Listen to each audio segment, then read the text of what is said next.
chapters 1 through 5 of Laugh and Live. Recording by Tom Weiss. Laugh and Live by Douglas Fairbanks. Chapter 1. Whistle and Ho, Sing as We Go. There is one thing in this good old world that is positively sure. Happiness is for all who strive to be happy, and those who laugh are happy. Everybody is eligible. You, me, the other fellow. Happiness is fundamentally a state of mind, not a state of body. And mind controls. Indeed, it is possible to stand with one foot on the inevitable banana peel of life, with both eyes peering into the great beyond, and still be happy, comfortable, and serene, if we will even so much as smile. It's all a state of mind, I tell you, and I'm sure of what I say. That's why I have taken up my fountain pen. I want to talk to my friends, you hosts of people who have written to me for my recipe. In moving pictures, all I can do is act my part and grin for you. What I say is a matter of your own inference, but with my pen I have a means of getting around the silent drama which prevents us from organizing a close-up with one another. In starting, I'm going to ask you foolish question number 1. Do you ever laugh? I mean, do you ever laugh right out, spontaneously, just as if the police weren't listening with drawn clubs and a finger on the button connecting with the hurry-up wagon? Well, if you don't, you should. Start off the morning with a laugh and you needn't worry about the rest of the day. I like to laugh. It is a tonic. It braces me up, makes me feel fine, and keeps me in prime mental condition. Laughter is a physiological necessity. The nerve system requires it. The deep, forceful chest movement in itself sets the blood to racing, thereby livening up the circulation, which is good for us. Perhaps you hadn't thought of that. Perhaps you didn't realize that laughing automatically reoxygenates the blood, your blood, and keeps it red. It does all of that, and besides, it relieves the tension from your brain. Laughter is more or less a habit. To some, it comes only with practice. But what's to hinder practicing? Laugh and live long. If you had a thought of dying, laugh and grow well. If you're sick and despondent, laugh and grow fat. If your tendency is towards the lean and cadaverous, laugh and succeed. If you're glum and unlucky, laugh and nothing can faze you, not even the grim reaper, for the man who has laughed his way through life has nothing to fear of the future. His conscience is clear. Wherein lies this magic of laughter? For magic it is, a something that manufactures a state of felicity out of any condition. We've got to admit its charm. Automatically and inevitably, a laugh cheers us up. If we are bored, nothing to do, just laugh. That's something to do, for laughter is synonymous with action, and action dispels gloom, care, trouble, worry, and all else of the same ilk. Real laughter is spontaneous. Like water from the spring, it bubbles forth a creation of mingled action and spontaneity, two magic potions in themselves, the very essence of laughter, the unrestrained emotion within us. So, for me, it is to laugh. Why not stick along? The experiment won't hurt you. All we need is willpower, and that is a personal matter for each individual to seek and acquire for himself. Many of us already possess it, but many of us do not. Take the average man on the street, for example. Watch him go plodding along. No spring, no elasticity, no vim. He is in check rein. How can he laugh when his pep is all gone and the sand in his craw isn't there any more? What he needs is spirit, energy, the power to force himself into action. For him there is no hope unless he will take up physical training in some form that will put him in normal physical condition. After that, everything simplifies itself. The brain responds to the new blood in circulation, and thus the mental processes are ready to make a fight against the inertia of stagnation which has held them in bondage. And mind you, physical training doesn't necessarily mean going to an expert for advice. One doesn't have to make a mountain out of a molehill. Get out in the fresh air and walk briskly. And don't forget to wear a smile while you're at it. Don't overdo. Take it easy at first and build on your effort day by day. A little this morning, a little more tonight. The first chance you have, when you're sure of your wind and heart, get out upon the country road or cross-country hill and dale. Then run, run, run until you drop exhausted upon some grassy bank. Then laugh loud and long, for you're on the road to happiness. Try it now. Don't wait. Today is the day to begin. Or, if it is night when you run across these lines, drop this book and trot yourself around the block a few times. Then come back and you'll enjoy it more than you would otherwise. Activity makes for happiness as nothing else will, and once you stir your blood into little bubbles of energy, you will begin to think of other means of keeping your bodily house in order. Unless you make a first effort, the chances are you will do very little real thinking of any kind. We need pep to think. Think what an opportunity we missed when stripped at night if we fail to give our bodies a round of exercise. It is so simple, so easy, and has so much to do with our sleep each night and our work next day, that to neglect to do so is a crime against nature. And laugh. Man alive, if you are not in the habit of laughing, get the habit. Never miss a chance to laugh aloud. Smiling is better than nothing, and a chuckle is better still, but out-and-out laughter is the real thing. Try it now if you dare, and when you've done it, analyze your feelings. I make this prediction. If you once start the habit of exercise, and couple with it the habit of laughter, even if only for one short week, you'll keep it up ever afterwards. And by the way, friend reader, don't be alarmed.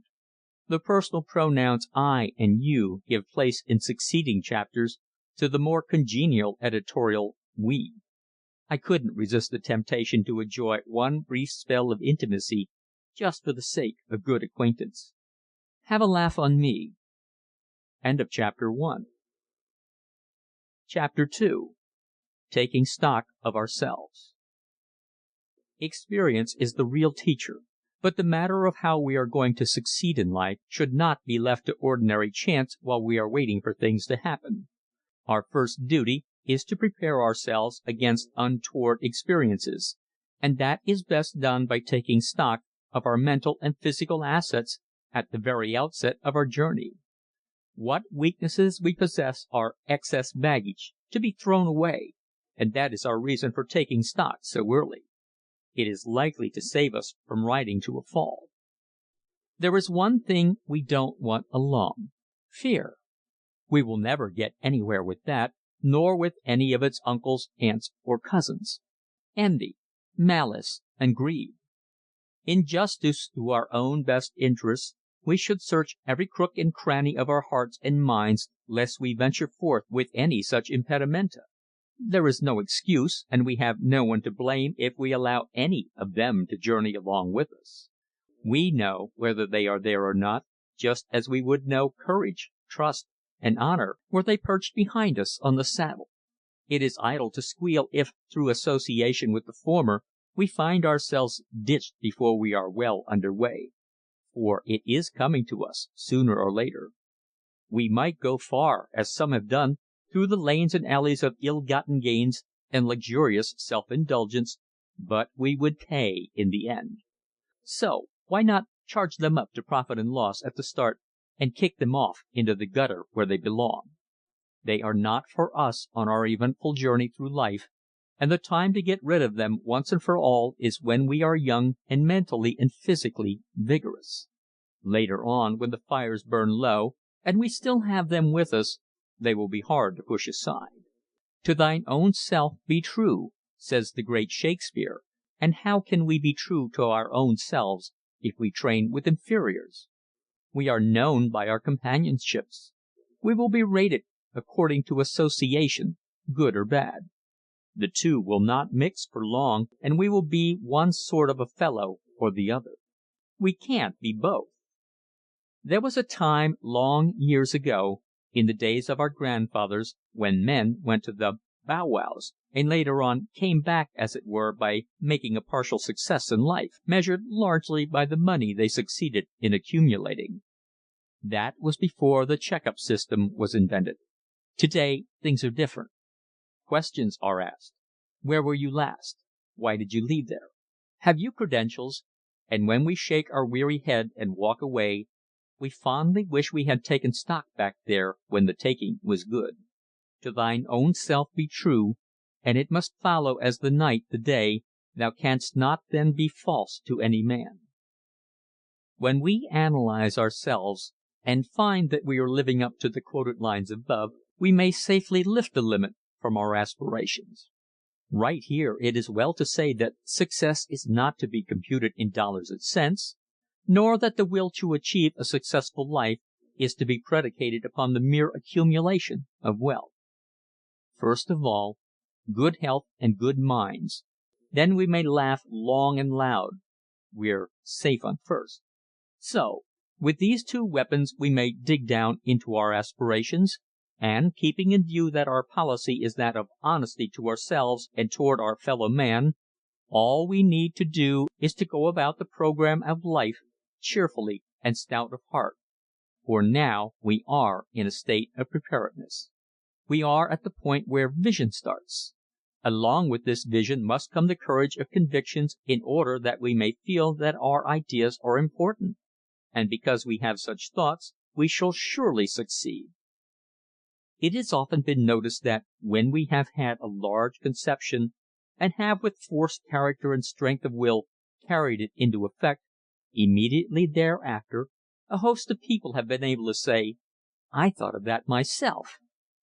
Most of us have had the same experience after reading of a great discovery that we had thrown overboard because it must not have been worth while, or someone else would already have thought of it. The man who puts life into an idea is acclaimed a genius because he does the right thing at the right time. Therein lies the difference between the genius and a commonplace man. We all have ambitions, but only the few achieve. A man thinks of a good thing and says, "Now, if I only had the money, I'd put that through." The word "if" was a dent in his courage. With character fully established, his plan well thought out, he had only to go to those in command of capital, and it would have been forthcoming.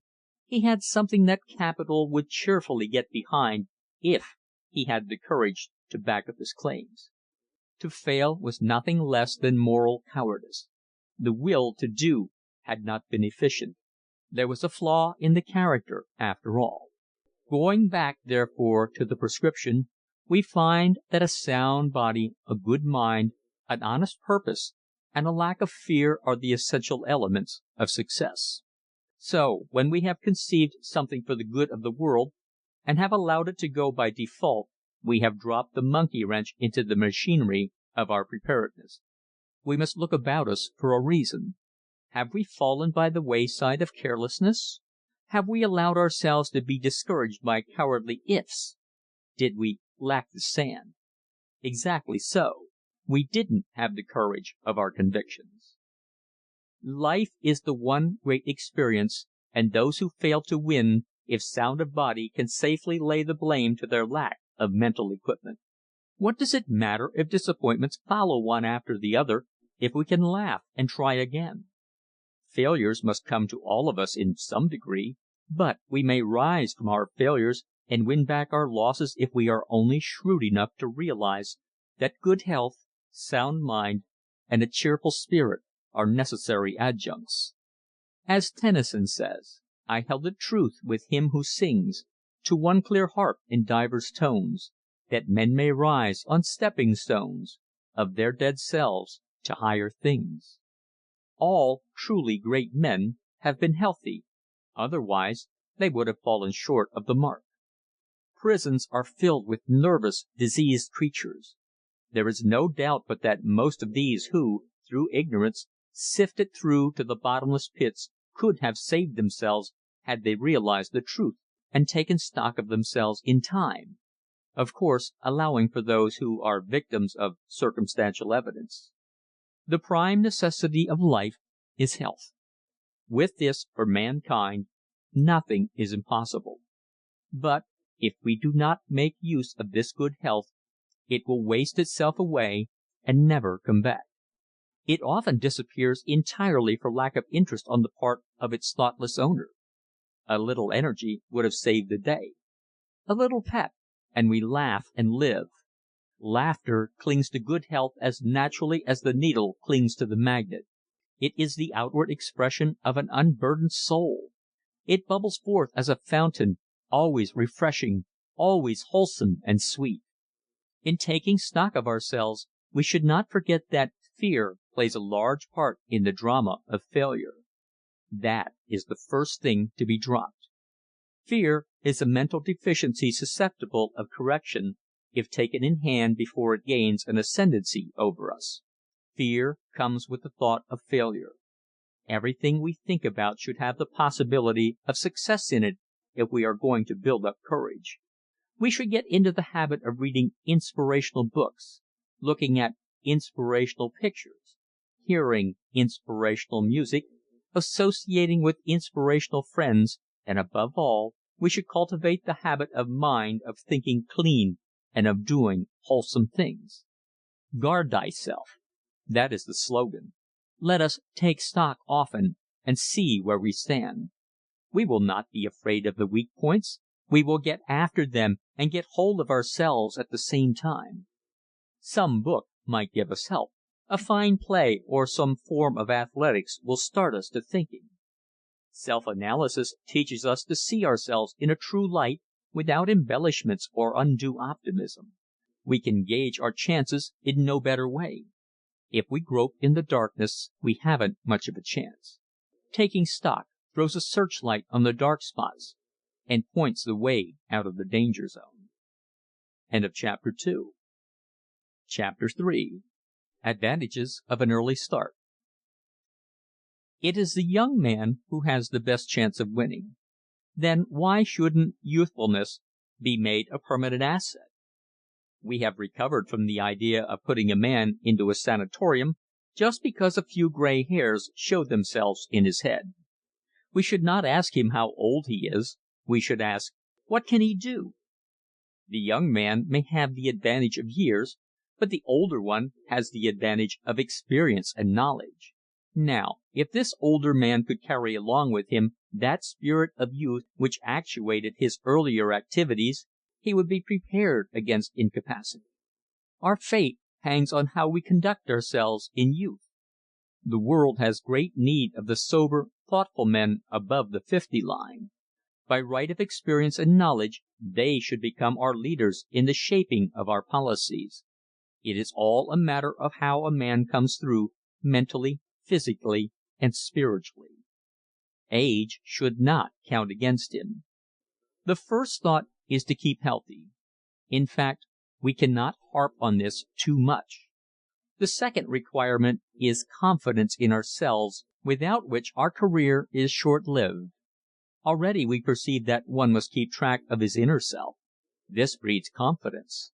The very fact that one stops to probe into that hidden land of thought shows that he is keeping tab on himself with a sharp eye. That's the stuff. We mustn't fool ourselves. The majority of failures come as a result of not being able to trust oneself. The moment we doubt or acknowledge that we cannot conquer a weakness, then we begin to go downhill. It is a subtle process. We hardly realize it at the time, but as the days go by, the years roll on, the final day of reckoning draws near, and relentlessly we are swept along as driftwood toward the lonely beaches of obscurity. And all because we lacked self-confidence. We did not realize it until it was too late. We were too busy with self-indulgence to struggle for success. Most of our troubles in later life started with failure to take hold of ourselves when we were young. It may be that we put off making our choice of something to do. If we had been companionable to ourselves, we might have thought out the proper course while taking long walks in pursuit of physical development. That would have been a fine time in which to fight out the whole problem, the time when optimism and the will to do are as natural as the laughter of a child or the song of a bird. That was the time when the world appeared roseate and beautiful, when success lay just beyond the turn of the road, when failure seemed something illusory and improbable. Then was the time to jump in with both feet and a big hearty laugh to solve the problem of what to do and how to go about it. It is surprising how readily the world follows the individual with confidence. It is willing to believe in him, to furnish funds, to assist in any way within its power. And that is where the man with a smile is sure to win, for the man who smiles has confidence in himself. So long as we carry along with us our atmosphere of hearty goodwill and enthusiasm, we know no defeat. The man who is gloomy, taciturn, and lives in a world of doubt seldom achieves more than a bare living. There have been a few who have groaned their way through a competence, but in proportion to that overwhelming number of souls who carry cheer through life they are as nothing, mere drops in the bucket. If the truth were told, their success came probably through mere chance and nothing else. Such people are not the ones for us to endeavor to follow. We cannot afford to allow our visions to sour. Beginning early takes away timidity and builds for success while we are young enough to enjoy the benefits. Although it is never too late to start a cheerful life, we don't have to kill ourselves in the attempt. There is no necessity for throwing all caution to the winds, but we should press our advantages. With self-analysis comes a certain poise, a certain dignity and kindliness that tempers every move with precision. Once we get to the proper start, we have only to take stock now and then in order to keep our machinery in a fine state of repair. If we have chosen wisely, we love our work and stick to it closely, not forgetting the home duties and our share in its success. Right here we run up against the danger signal if our business success wins us away from the hearthstone. Love of home is a quality of the workers of the earth. What doth it profit a man to win the whole world if he loseth his own soul? To sum up the case, once we have made up our minds to win and how we are going to do it, the next step is to act. Health is synonymous with action. The healthy man does things. The unhealthy man hesitates. And when we get ready to act, we will act with the air of a conqueror. We must supply from our own store our atmosphere of confidence in order to win confidence. The successful man is the one who knows he is right and makes us realize it. It is always worthwhile to study the successes among our acquaintances. Are they gloomy, morose, and irritable? If they were to that extent, they would not be successful. On the contrary, they are robust, confident individuals who have taken advantage of every rightful opportunity and possess the power to smile when all about them were in the dumps. When everyone else thought that there wasn't a chance to win, these fellows stepped in and took charge. When we interview the failures, we find that all of them give one excuse: I didn't have the confidence. They might not say it in exactly these words, but the meaning is plain. They ran through the whole gamut of self-distrust which is the natural result of not having started early in the study of self, the serious realization of their own capabilities. This makes it easy to understand their plight. If we know ourselves, we are strengthened that much, because we can bolster up our weaknesses. We will know enough to combat timidity. We can then know what we are capable of, and thus become conscious of our innate powers that only need to be called into action in order to become useful. We cannot imagine for an instant a great violinist going out on the concert platform in ignorance of the condition of his instrument. And yet failures go out on the stage of life knowing nothing of their strengths and weaknesses, and still expect to win. If we are to become successes, we must keep success in mind. Banish all thought of losing. Success is just as natural as anything else. It is only a matter of the mind anyhow. We are all successes as long as we continue to think so. Self-depreciation is a disease. Once it gets hold on us, goodbye. And that is why it is wise to begin early, to take hold of affairs while we are young. Superiority over our fellow man comes from a superiority of mind and body. A healthy mind breeds a healthy body. The most superficial study will convince us of this fact. Appearance counts for much in this world. We judge largely by appearances. We haven't time to know everyone we meet intimately, and as a result must base our opinions upon first impressions. The fellow who comes in an office with his head hanging down between his shoulders and a frown upon his face doesn't get far with us. We find ourselves looking over his sagging shoulders toward the individual behind him, who comes in with a swinging step and the confidence born of health and good spirits. Self-confidence in youth makes for self-confidence in after years. This is far from meaning that one can be brazen and inclined towards freshness and get away with it. It merely means the marshalling of one's forces, the command of one's self, and the ability to make others recognize that we are on the map because we belong there. And one of the quickest ways to accomplish this is to have a smile tucked away for instant use. Again, this does not mean that we are to carry round a ready-to-wear grin, which we wear only as we are ushered into the presence of another. A real smile or a hearty laugh is not to be counterfeited. We easily know the genuine from the spurious. A real laugh springs naturally out of a pure, unadulterated confidence and a good physical condition.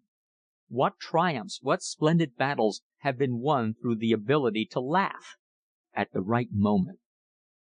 Whenever we find that we are losing our ability to smile, let's have no false notions.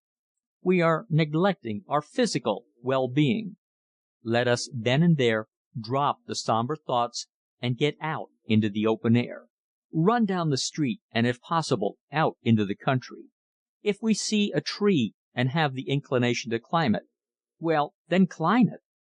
If we are sensitive about what our neighbors might say, too bad. But we can romp with easy grace. If we but knew how gladly our neighbors would emulate our gymnastics, if they knew the value of them, the laugh would be on us for dreading their opinion. One thing we do know, they will envy us our good health and spirits. End of chapter 3. Chapter 4. Profiting by Experience. Experience comes by contact. There is no way we can have experiences without passing directly through them. If we are up and doing, they come thick and fast into our lives. Some of them weighted down by the peculiar twists and turns of circumstances, others simple, easily understood, and still others complicated to the point of not being understood at all. People are divided into two classes: those who profit by experience and those who do not. The unfortunate part of it all is that the latter class is by far the larger of the two. The man of vigorous purpose, fine constitution, and the full knowledge of self sees through an experience as clearly as through a window. The glass may be foggy, but he knows what lies beyond. Self-reliant and strong, he seeks knowledge through experience, while the weak man, the unhealthy-minded, the inefficient, stands aside and gives him the right of way. In later years, however, they bitterly complain that they were not given the same chance to succeed. The man of experience, having long since passed through the stages of indecision, has, through careful self-analysis, learned to bridge difficulties that would make others tremble with fear. He knows that every lane has a turning. He may not see it at the moment. He may not know where it is. But that doesn't worry him. He picks up his bundle and trudges ahead, confident that victory awaits him somewhere along the line. The fact that he believes in himself sets him apart from ordinary mankind. Many great men have been at a loss to understand why they attained success. It is well nigh impossible for them to outline the causes that led them to the top rungs of the ladder. The reason is that their lack of fear of experiences was an unconscious one rather than a conscious one. However, they are willing to admit that, acting on the principle of profiting by experience, loaned them initiative with which to proceed. They soon came to know opportunity at sight, and had only to look around to find it. The young man standing on the threshold of life is, from lack of experience, puzzled over the future. He looks above him and sees the towering successes. He reads in the papers of the massive characters who have risen from the bottom to the top. Naturally, he would like to meet one of these giants of success and hear what he has to say. The interview is quite needless. Get busy and profit by experience is about all the advice one man can give to another. There is no way to profit by experience until we have had experience, so there is nothing to do but get busy, and experience will come as fast as we can absorb it. Our duty is to strive for success and not expect to attain it except by successive steps. A wholesome consignment would be our undoing. Quick successes through luck or good fortune have not the lasting value of those won by virtue of knowing how, of accomplishing what we started out to do. Faith in oneself does not come from the outside. It must spring up naturally from within. A healthy body and a sane mind are the best foundations for this. The young man who begins his career with these facts in mind is given a running start over his competitors. Poverty and failure are the result of an ignorance of the value of experience. Worry, anxiety, fear of not doing the right thing, lack of insight into character. These, too, are the result of a lack of experience. Good health is necessary to experience, but a majority neglect to take care of it. If we are to profit by what we learn, we must have the vim with which to push forward. We must have every ounce of vitality we possess at command, ready for use. This we conserve for the big emergency which we know is coming. New experiences are pushing us forward, and previous experiences are helping to move the load. Experience tells us what to do at this point and that, and at last puts its shoulder to the wheel, and over she goes. Every mind is in possession of an enormous amount of dormant power, and only experience can release it into proper action. We often hear a fond mother say that her son is full to bursting with the old Nick, which means that the youngster is overflowing with pent-up energy. With experience, he could find good use for it, but without it this surplus may turn out to be a dangerous possession. Young men of this type should be guarded most carefully and advised to get busy early in life at something worthwhile. Many a bright fellow, brimming with excess power, has gone as a lamb to the slaughter into the maelstrom of vice because of being held back for legitimate occupation. He just had to blow off steam, so he did it in a gin mill rather than a rolling mill. This dynamo called the mind can be trained to do anything. Not only can it be guided at the start, but it can be guided by all that follows. It can be used for building additional dynamos to be called into action in times of need. This statement may seem at first far-fetched. If we think so, it is proof that we have not profited by our experiences and should get down to stock-taking before it is too late. The practical man, after all, is only one who takes advantage of opportunities. He could double and triple his power if he only realized how superficial the average setback really is. The young man has just as much chance of being considered practical as the so-called older one, always provided that he has a store of experiences to profit by. The first big experience of life usually makes or breaks us.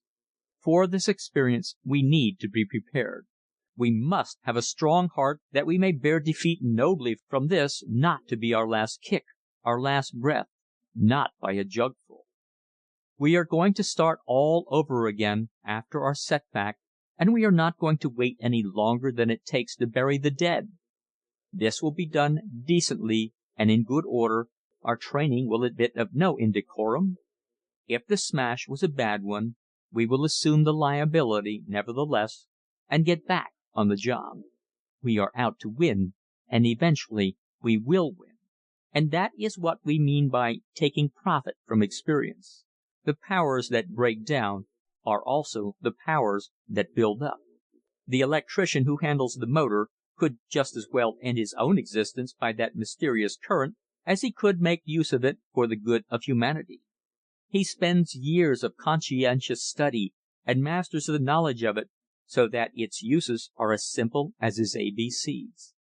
There is no doubt in the world but that he had to learn by experience. He had to go into the shop and climb up from the bottom. There was no other way by which he could come to know how to turn a deadly force into a well-trained necessity. Yet the average man goes into life with as little knowledge of its forces as the baby who puts its foot upon the third rail. That fact keeps the thoughtless man down until experience comes to the rescue. When it does come, if he has the sand, the common sense, the will to do, there is naught to hold him away from his goal. End of chapter 4. Chapter 5. Energy, Success, and Laughter. There are many essentials to success, but there is one that is of such importance that without it all the others become as naught. The man who wins success is invariably impelled to do the great work allotted him by something within that tells him he can. He may not know exactly what it is, but he knows he possesses it and is able to act on that faith, accomplishing things which seem utterly impossible to other people. This inner determination, once firmly implanted in one's nature, cannot be destroyed or conquered, and this element is energy. Energy of mind which rules the body. But where does this come from? How do the great minds generate this glorious means of self-propulsion? The answer is that in a healthy body it is inherent from birth, and proper care of the body therefore accentuates within their minds the will to do. If the preceding chapters have been carefully read, we may readily believe that the successful youth must start with a wholesome, generous viewpoint, a good constitution, and a clean mind. We have had an inkling by this time of what one must do to achieve success in a world where competition is keen. We are beginning to realize that these matters are of vital importance and that we are face to face with a problem. Energy is the natural outpouring of a healthy body. It must be directed, it must be controlled, the same as any other living force. Not only is it a positive necessity to the winner, but it must grow and become a natural quality. It does not stand after years of abuse. It does not spring up in the night after a long season of neglect and ill health. All of us possess it in varying ways. That fact ought to convince us that we can get hold of ourselves and build up that which nature has given us rather than allow it to die away. We all have a certain amount of energy. Why shouldn't we all be successes? We might to a certain extent, but that doesn't mean that we shall all get rich in the money sense of the word. When we say, why shouldn't we all be successes, we do not mean that everybody in the world must be greedy for money, nor for power and position. It does not mean that we should be selfish and eager to take everything away from the other fellow. On the contrary, it means that, with energy, we shall be successful according to our brain tendency. Going back to our second chapter, we find the phrase taking stock of ourselves. Done rightly, that alone will inspire success. Now, if we are a little farther along on the way towards sane living and the ability to laugh, and we know that after this struggle is over, the battle is won, we must use the powers that self-analysis gives us to fight. The mere recognition of them is power, and we must not let them go to waste. Energy is like steam. It cannot be generated under the boiling point. In other words, half-heartedness never produced it, nor made it a practical working tool. We must be energetic in order to augment energy. We must have confidence along with it, the more the merrier. The greater the confidence in ourselves, the greater the energy which brought it about. Some minds naturally feel confident. These are the lucky ones, the slender few who have grasped life's meaning at the start by taking stock before they were threatened with defeat. Success comes to them as easily as rolling off the proverbial log. They come sweeping along, conquering, sure of themselves, confident, aspiring, true to their inner selves, ready for work, unafraid of experiences, and sure of a smile when the clouds are darkest. This does not mean that these successes have exceptional ability. If that were the case, we would not waste time either in reading or writing about the matter. If we didn't feel that we were potentially able to become successes and possess the elements of victory in our present make-up, not another moment would be spent on the subject. The very simplicity of this use of energy proves to us that it is a quality bubbling forth in the least of us and the strongest. It only needs to be put to work and it becomes self-strengthening. Living in the open air, sleeping out of doors, taking the proper exercise, looking wholesomely upon life, believing in ourselves, are all parts of the sane existence which leads to success and laughter. We ought to feel that everything in life possesses elements akin to human feeling. We should not arrogate to ourselves the sole right to rule and reason. And what has this to do with energy? It is only one of the many vistas that open to us when we learn how to laugh and live. And man alive, if we never learn to laugh, we will never learn to live. We must not forget that there can be more than one use made of energy. In the same way that electricity might be misused, so might energy be placed in the wrong service. We must not waste any time, therefore, in getting this energy of ours worked into enthusiasm. Enthusiasm for our life work, for our fellow man, for the zest of life. We must throw ourselves into the battle and carry the standard. We must leap to the front, not waiting for the other fellow to show the way. Spend your enthusiasm freely and be surprised at how it thrives on usage. Enthusiasm, being produced by energy, must of a necessity depend largely upon that. Now the point is, how shall we guard and keep fresh this element in ourselves? We know that the body is producing this quality. Like the steam engine, we are keeping the fires going by exercise, wholesome thinking, and sincerity of purpose. We are the engineers. Our hand is on the throttle. Sharp turns lie ahead, but our eyes look forward fearlessly. We glance about us to see that we are in the pink of condition. We know that our mind is functioning properly, and that the awakened confidence is already inherent in our natures and stands beside us night and day like the officer upon the bridge of a ship. Indeed, we are on our way. Out of energy and enthusiasm comes something else that must not be neglected. In fact, it must be cultivated and guarded from the very beginning. Laughter.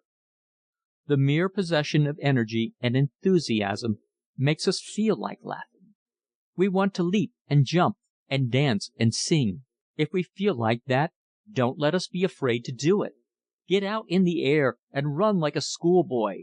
Jump ditches, vault fences, swing the arms. Never fail to get next to nature when responsive to the call.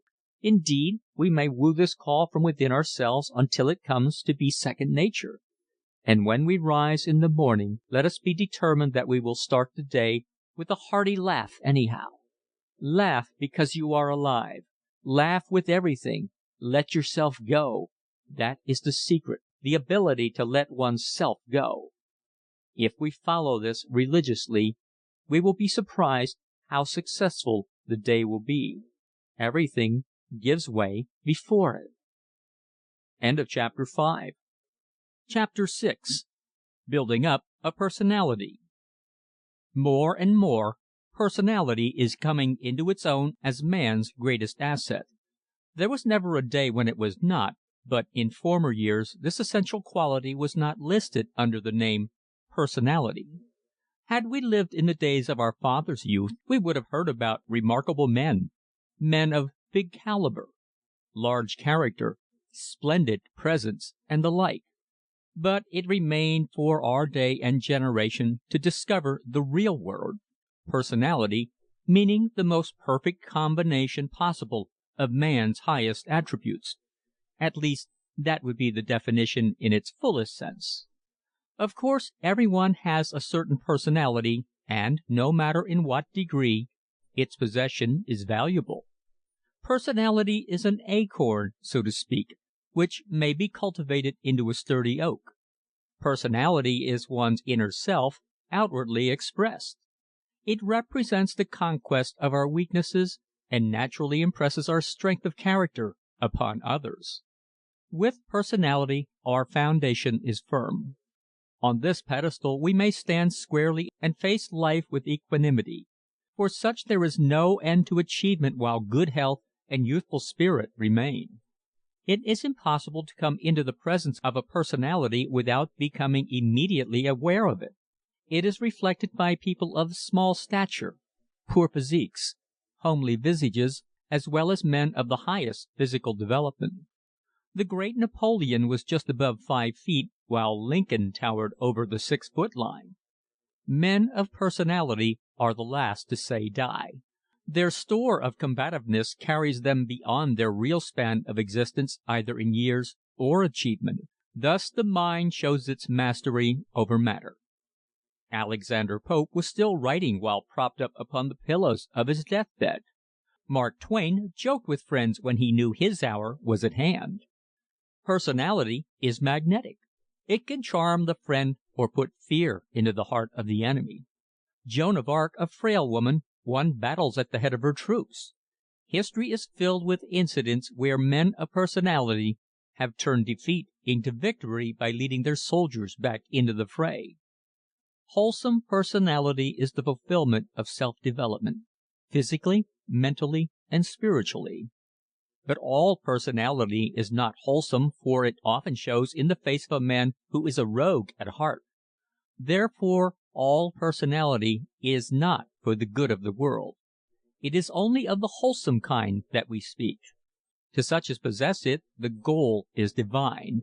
Personality could never be perfected without living a life of preparedness backed up by our most earnest and honest convictions. Personality is made up of many qualities and differs in man only as man is different from his brother man. Perfect personality requires constant care in its development and constant guard for its safety. It cannot be purchased in the open market. It must be built upon piece by piece, and everything we are becomes a part of it. Personality would be indeed imperfect if it did not give us full poise. If we neglect our physical poise, we pull down our mental poise, likewise our spiritual poise. That is why personality must be kept constantly protected against encroachment. But this can be so fixed by purpose, plan, and power of will that it becomes automatically safeguarded. Once in possession, we have only to make it part of our natural selves and wear it unconsciously to the last breath of life. Then the question is, why should we allow ourselves to be satisfied with an imperfect personality? It only reflects back upon ourselves. Haven't we often heard a man say, "He is all right, but..." Perhaps the personality in question was untidy, or that his walk was that of a laggard, or that he affected an egotistical air of superiority. Whatever the impairment, it should have been done away with. A man of personality should never be haunted with worry from the sneers of his inferiors because of their own laxity. Some men perfect their manner of speech to a degree which takes it above that of their weaker fellows. Others develop fine qualities which are viewed by ordinary individuals as affectations but which are in reality the result of innate refinement. The man of no refinement has indeed an uphill fight, but with persistence and ambition to succeed he can win. Lincoln, the rail splitter, is the most shining example of the power to will victory. For him to have fallen by the wayside would have caused no comment, for it would have been expected in those early days of struggle. But to those who have the benefit of inherited tendencies toward personality, to fail in its development is in the nature of a crime. Personality does not mean over-refinement. Sturdy qualities are the necessary ones. Over-refinement leads to the softer life and ofttimes to degeneracy. Exalted ego is an indication of degeneracy and may have been inherited. Of those things we inherit that are good we must hold, and everlastingly must we watch those which are bad. It is never wise to wander far away from basic principles in depreachment. What we need is guidance along the road to the goal of personality. First of all, we need health, and second, the will to do. Next, we must use these weapons in the right direction, for personality is at its zenith when backed up by strong physique and brain power. From previous chapters we have learned that success of any kind is predicated upon keeping ourselves in trim and in good humor. Keeping in trim is no trick at all. We can make it a part of every physical action, and as keeping in trim means perfection of body and soundness of mind, we should never neglect to utilize any effort that will help us toward bodily efficiency. There is exercise in stooping over to pick up a pin if we will go about it in the right way. We can correct an ill-formed body by adopting and maintaining a certain carriage. We may hold our chin in such a way as to provide against stooped shoulders. We have opportunities both morning and evening to indulge in various forms of light, systematic exercises which will push forward the day's work with zest and vim. Poise has everything to do with personality. Therefore, the physical structure must come in for its share of proper attention. No man of refined personality would walk the streets with a soiled face or uncombed hair. Such things do not give poise. They are the evidences of a laggard spirit. The more we exercise, the more energetic we become, the surer we are of ourselves, the farther we get in the development of our personality. End of chapter 6.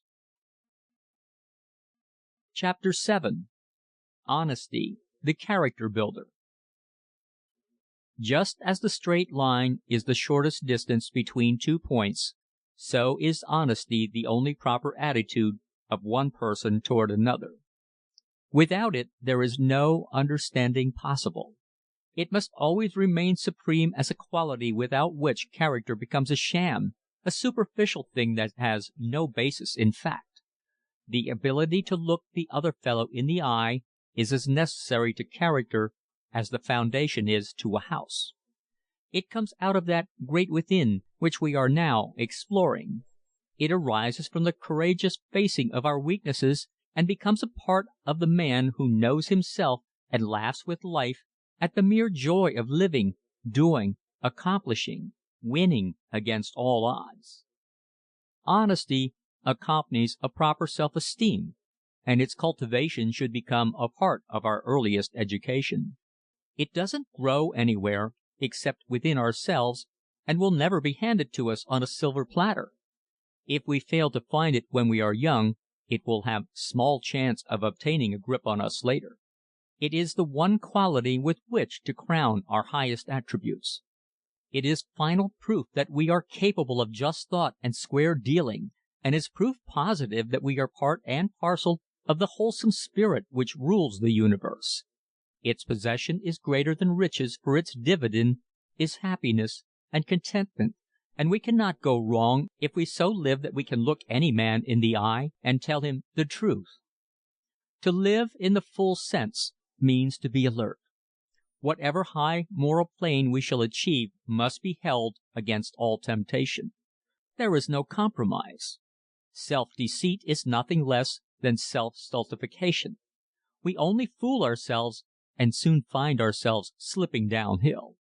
It will be hard climbing getting back. And what of the wear and tear on our ambitions meanwhile? Honesty doesn't grow naturally out of a dull, uninspired life. It goes with the energetic, the forceful. The dull soul who is content to plod along year after year in the same rut may be honest, And this one redeeming feature may be of such inestimable value to him that it sweetens and softens his entire days. It will bring him friends, true blue friends, who will excuse all other shortcomings because of his honesty. It gives him the unadulterated trust of his employer, and it arouses a certain admiration among his narrow circle of acquaintances. If this is true with the dullard, the weakling, then what must it mean when possessed by the great? We know, for instance, how the nation instinctively turned to General Washington when it came to choosing their president after the Revolutionary War. He may have been gifted, he may have been one of the world's greatest captains, but the one quality which endeared him to his countrymen was a tremendous moral superiority. He never told a lie, rang around the world. Summed up, his virtues amounted to those 5 words. Some statesmen may have been more astute, but Washington was honest. He never told a lie. The people knew they could trust this man, so they elected him to fill the highest place within their gift. Honesty within ourselves is the first thing to remember. Unless we are, it will be impossible for us to enter into that spiritual contentment enjoyed by those who are honest with themselves. If we are untrue to ourselves, how can we be true to others? The framework of a man's moral being must be that of honesty. It must become his very nature and become automatic in its processes. It belongs to the healthy, those who keep themselves well through vigorous exercise and temperate living. It is not a quality set aside for the lucky few. Every man, woman, and child possesses it in some degree, and only its constant neglect trims it to a minimum. It is one of those fundamentals of life, one of those powerful and moving forces that rule society. We are either honest or we are not. We cannot be nearly honest and get away with it. When one stops to consider honesty, even for a moment, its full importance is realized. For example, imagine having a dishonest friend. Could we go to him with the secrets of our heart? Could we trust him? Would we trust anyone who might turn traitor? Again, suppose we were untrue to ourselves and the fact became known. Could we blame others if they passed us up as a companion? Never in 1,000 years. We must sleep in the beds we prepare for ourselves. Men have grown accustomed through the years to certain standards. These are now the moral laws which control and guide the destinies of entire races, whole generations. There must have been a good reason for these laws, or they could never have come into being.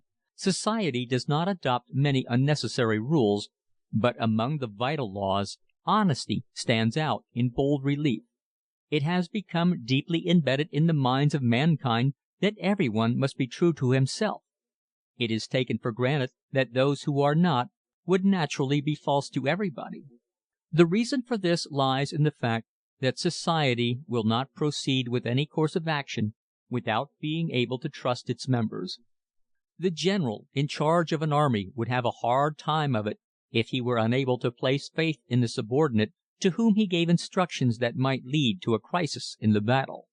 Society would dash itself upon the rocks were it not conscious that certain people are courageously honest, and in these it finds its leaders. To rise in life means that our fellow man believes in us and wishes us to do so. Without his cooperation, it would be futile to arouse our own ambitions. We could not hope to win a victory all alone and against the great majority who believe in certain standards and conditions. We might fool ourselves into thinking that because of some stroke of fortune we had established an immunity for ourselves, but some day our consciences would tell us how feebly we had succeeded. There is only one method, only one way. Rise through honesty and an optimistic belief in self. And let us not plume ourselves because of our virtue. Personal honesty is our due to ourselves and our fellow man. One of the distinctive elements in the honest man's make-up is that of laughter. The ones who live up to their ideals do not feel that life is such a dark place after all. It may mean hard work. little play, and often delayed rewards, but the fact that there is a world and that it is filled with other honest souls is reward enough to give us courage to laugh as we go along. We can always afford to laugh when we're honest. The man who is innately honest has no reason to fear the snares of fortune. He knows that he can win the trust of men. He knows that he already has it. He has no dread of looking into the other fellow's eye. He knows where he stands in life. He has won that which he has through struggle, and he does not intend to lose it. He does not intend to fail. He cannot fail. He cannot lose. No matter how things might go at this moment or that, the next will find him on the rising tide of new opportunities, new chances. His reputation travels before him like the advance agent. His coming is heralded, and he is welcomed into any community. It isn't as though there were only a few honest men. This welcome, this glad hand, is always extended by society to the honest man as a token of approval. The world's work is a tremendous matter. There is always room for another worker to handle some part of it. And only the true, the sincere, are capable of doing this in the proper way. The leaders of society in the broader sense are those who win the faith of the average man. We look up to Lincoln because we know that he was the one man in a million to accomplish the greatest task ever set before a human being. We realize that he was honest. Honest in the huge sense so necessary to the accomplishment of big ideals. And we know that in order to win some part of that great trust, we must obey the standards of honesty and decency that lie below the surface and only need to be called to life and action in order to be used. And laughter will arouse that sense as quickly as anything else.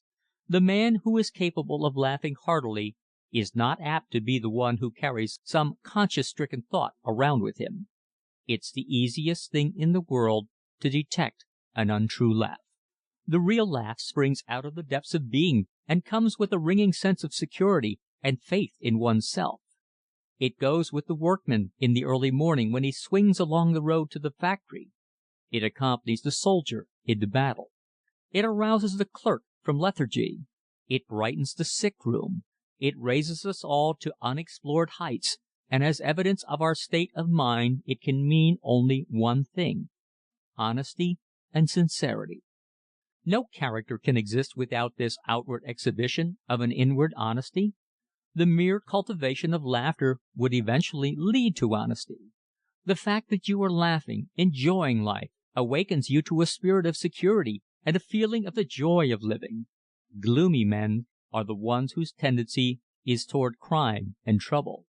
Laughing men are the ones who stir the world with new desires and make life worth living.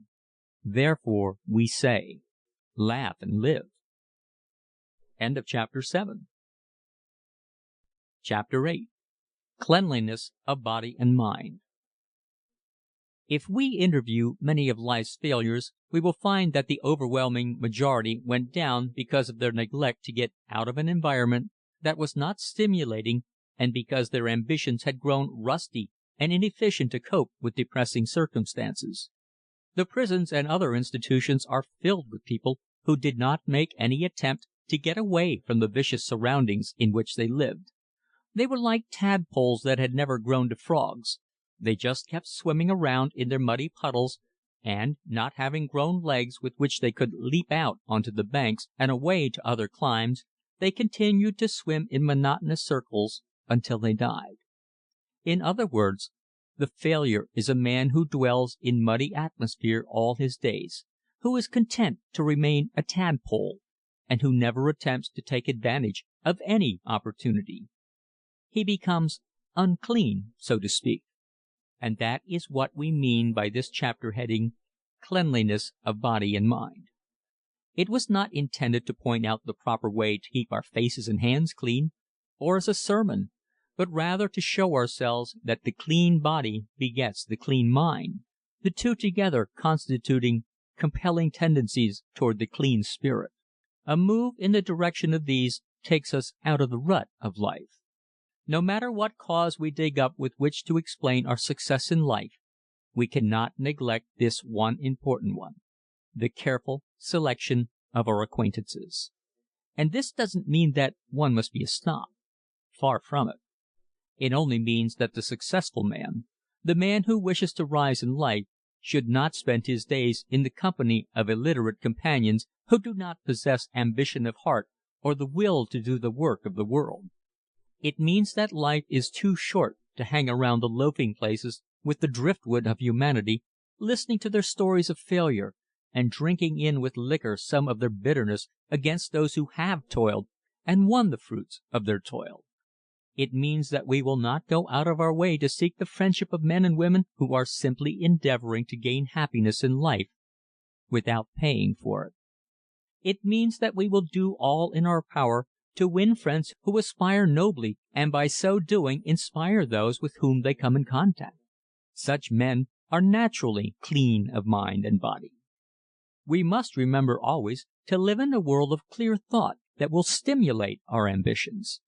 Dwelling in the dark corners of life and traveling with the debris of humanity will not arouse us to action and give us that swinging vigor of heart and mind so necessary to the accomplishment of great things. While we will ever lend the helping hand to those who need it, we will naturally associate with those who have vim and courage. We will not be dragged down by our associates. Until we meet the right kind, we will hold aloof, and we will not be morose and gloomy because it happens that at this moment our acquaintanceship does not include these successes. When we have succeeded in doing something big, they will come to us, and if we think big things, we are likely to do them. It is all a matter of the will to do. Nothing succeeds like success, said some very wise man, and if there ever was a phrase that rang with truth, this does. It means that the thought of success, the courage that comes with success, leads to more and more success.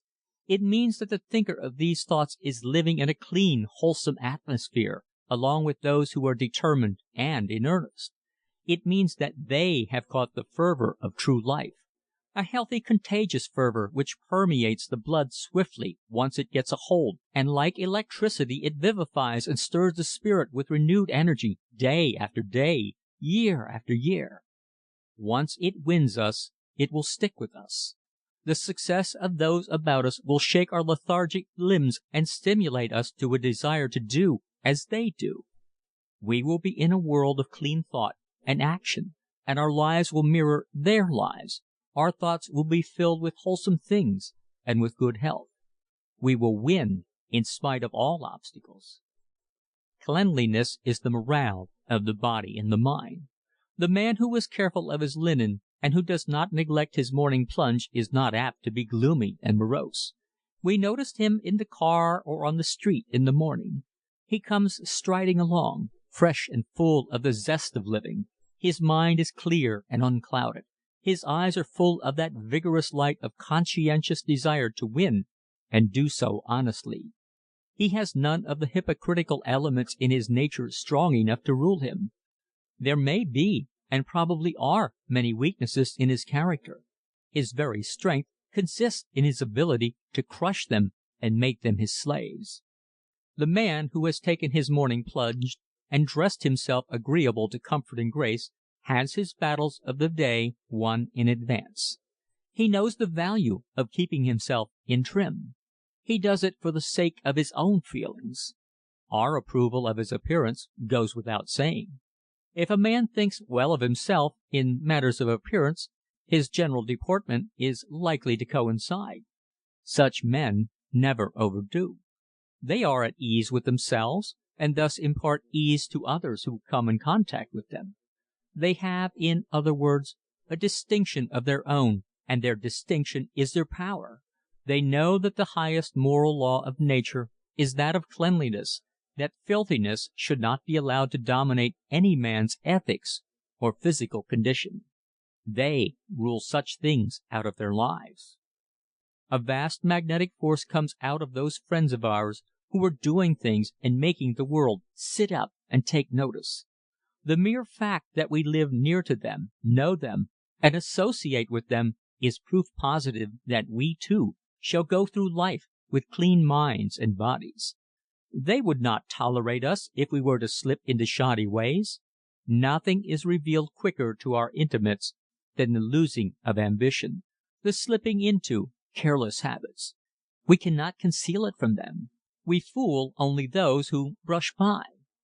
The loss of this self-respect has a terrible effect upon the system, and every tendency toward success is thereby stunted and weakened. We have fallen into unclean ways. It would not be long before we sink to the bottom, or else remain among the vast crowd who have neither the courage to fall nor the courage to rise. Nothing produces failure quicker than filthiness of mind and body. Those who are successful keep away from the very thought of such a condition. They live as much as possible in the open. They take morning and evening exercises. They read good books, attend good plays, and are continually in touch with the finer developments of thought and art in the world. Their faces are open and full of sunlight. They are determined that life will not beat them in a game that only requires sureness of aim and the ability to take advantage of the 1,001 opportunities that surround them on every side.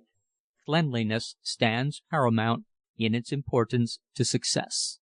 Perhaps no other one thing has so vital a hold upon the individual who succeeds. The general of an army first looks to the morale of his troops. He knows that with clean minds and bodies his soldiers are capable of doing big things. The battleship, that efficient and highly developed instrument of war, is so immaculate that one could eat his meals on its very decks. Its officers are wholesome, athletic fellows. Its crew consists of hardy men who live sanely and vigorously and who have plenty to occupy their minds. And if cleanliness is fundamental in their case, why not in our own? When we come to analyze ourselves, we find that we are like a great institution of some kind. Here is the brain, the heart, the lungs, the stomach, the nerves, and the muscles. Each department acts separately, and yet is connected absolutely with all the others. The entire system is under one supreme department, the mind. Now, if this ruling department is kept clean and full of kindly, beautiful thoughts, does it not seem natural that the rest will follow its lead, being so completely in its power?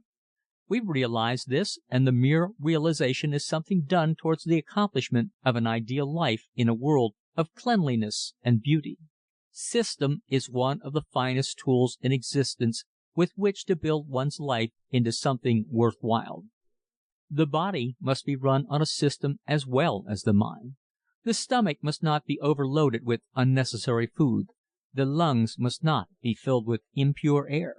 The nerves must not be worn threadbare in riotous and ridiculous living.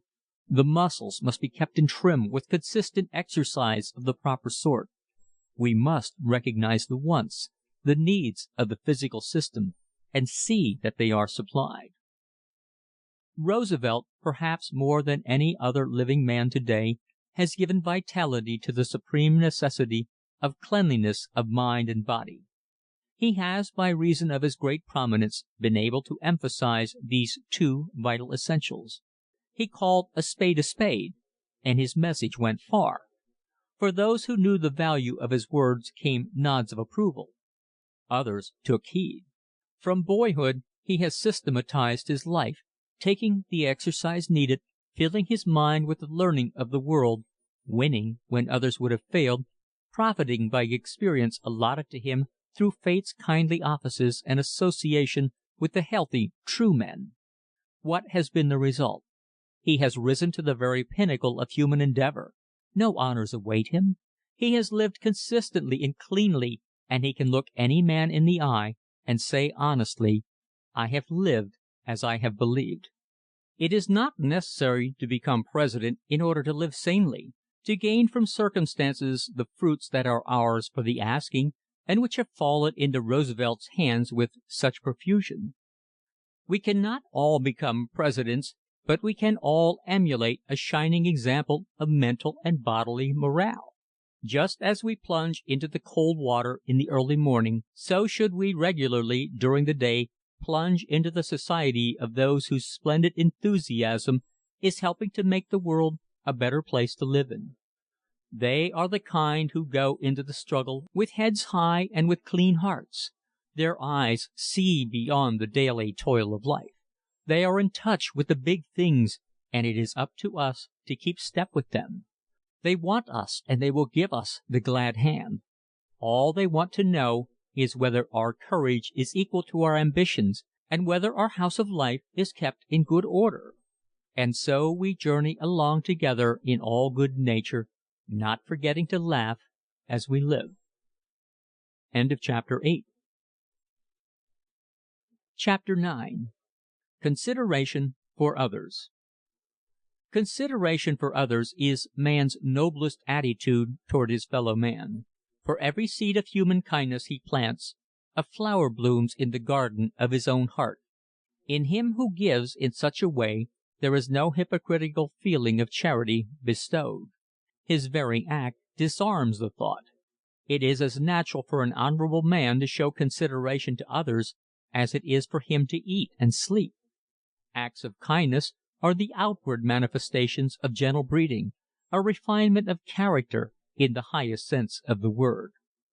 What would we do in this world without the helping hand, the friendly word of cheer, the thought that others shared our losses and cheered our victories? If consideration for our feelings and thoughts did not exist on this earth, we would never know the depths of the love of our friends. There would be no such thing as an earthly reward of merit. We know that no matter what happens to us in the battle of life, there will be someone to cheer us on our way.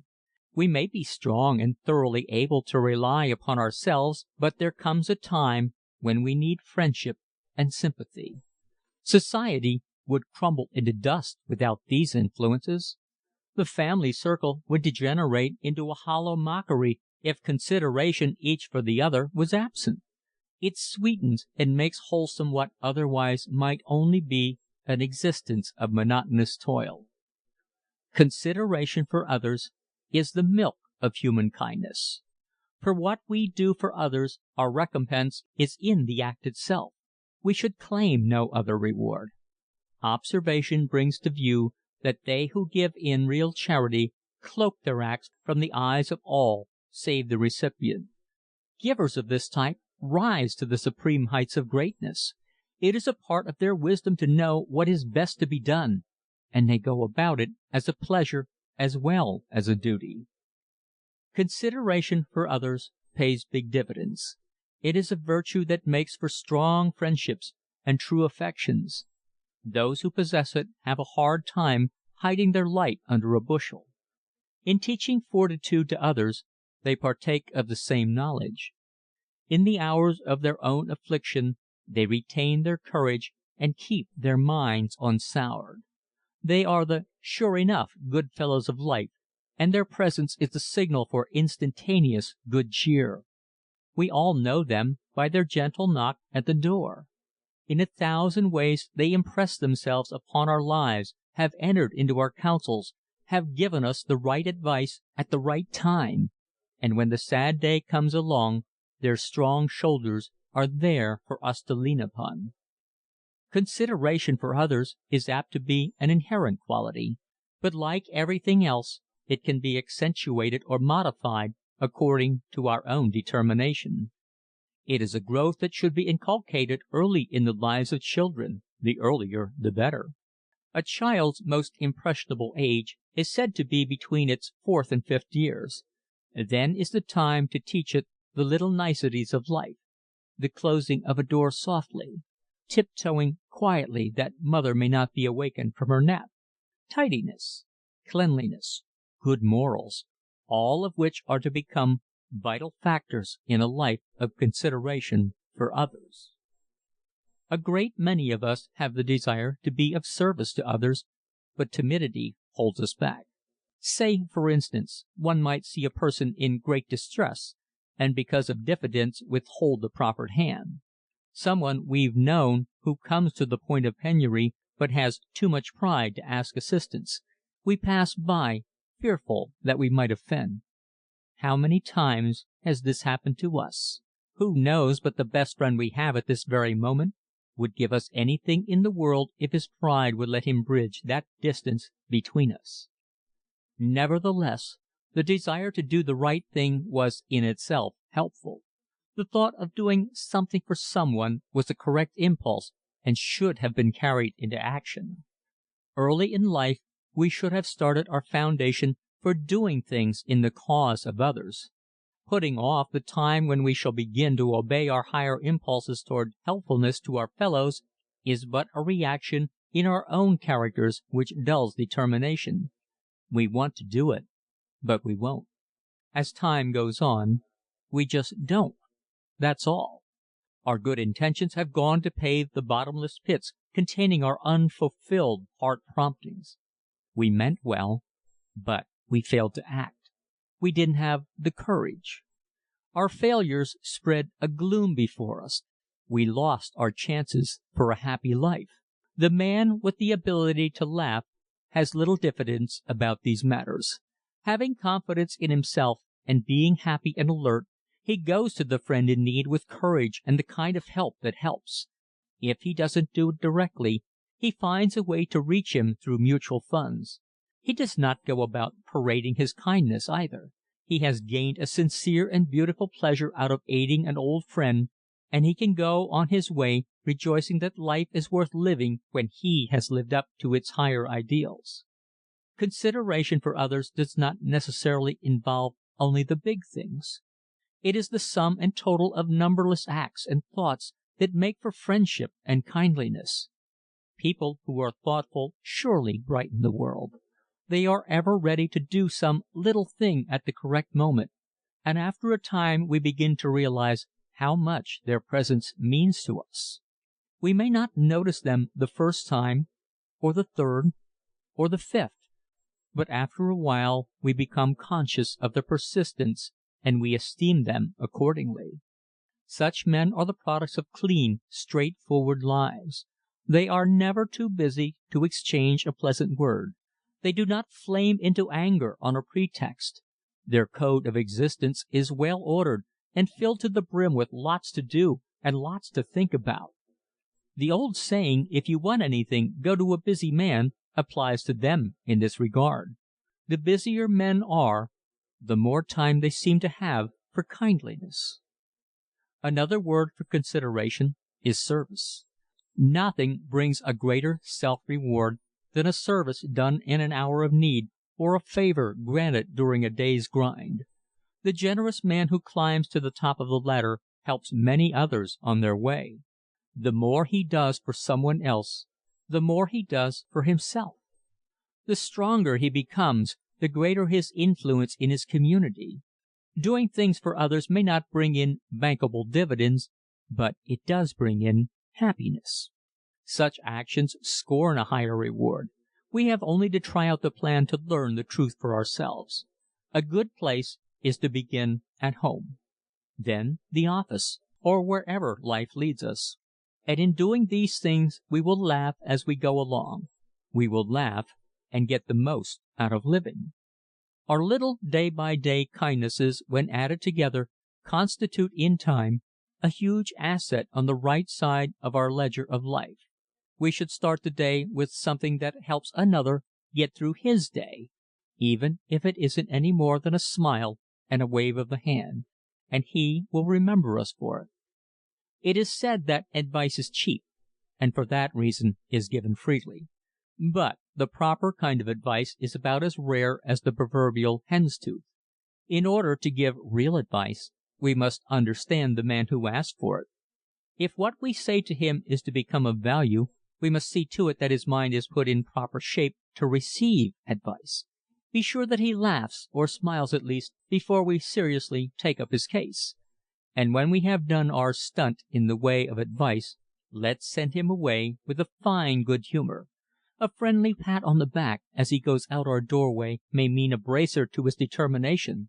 "You'll put it over," we shout after him. And thus we have been of real help. He needed sympathy and courage. He needed a cheerful spirit, so came to us, and we didn't let him go away until we gave him all these. Bully for us. Consideration for others does not admit of ostentation and hypocrisy. We never allow our left hand to know what our right hand does in charity, nor do we boast of our helpful attitude toward our fellow men. It is well to make a point of this fact. In this world are many ne'er-do-wells who fail to profit by advice and thereby become professional in the seeking of favors. Consideration owes them nothing, and to withstand their persistent appeals would in time dull our natural tendencies toward helping others. The world helps those who help themselves. We have little admiration for the man who is forever whining. Society has no work for such people as these. When we have exhausted every means of helping such a man, we must, in self-defense, pass him up before he contaminates our sense of justice. We must keep our visions clear. Consideration for others is a prime refinement of character. To be able to use it in our daily lives becomes one of our great consolations. Sympathy begets affection and kindly deeds. In a relative sense, it binds together the properties which go to make the soul within us. Browbeating, scolding, irascibility, and the like are microbes which react against the milk of human kindness, to which, if we succumb, leaves us stranded and alone amid a world of friendliness and good fellowship. End of chapter 9. Chapter 10. Keeping Ourselves Democratic. Big words and pomposity never were designed for the highest types of men. Our great national figures have almost without exception had one quality which was a keynote to their ultimate success. This was their simplicity. Next was their accessibility. There are numberless big-hearted and big-brained individuals in the world whose duties are so manifold that in order to accomplish what has been placed in their hands, they must be saved from interruption, but the truly great individual is never hidden away entirely from his fellow man. He never becomes such a slave to detail that he does not find time to fraternize with ordinary mortals. We do not find him concealed behind impenetrable barriers, guarded and pampered by courtiers like unto a king on his throne, or tucked away in some dark office.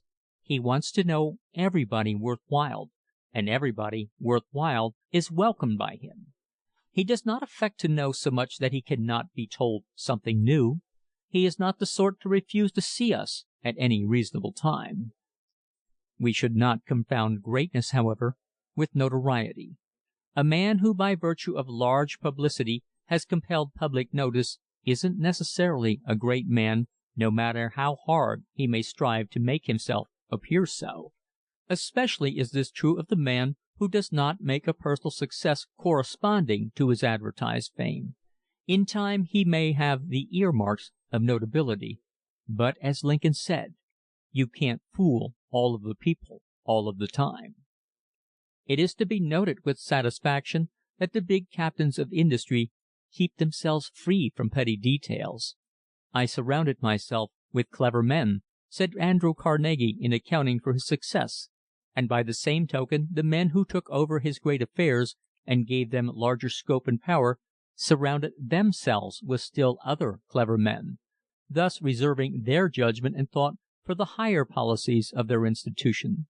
They kept themselves in readiness for consultation, and having men of initiative and self-reliance underneath them, they find time to take in hand other affairs than those of the tremendous businesses they manage.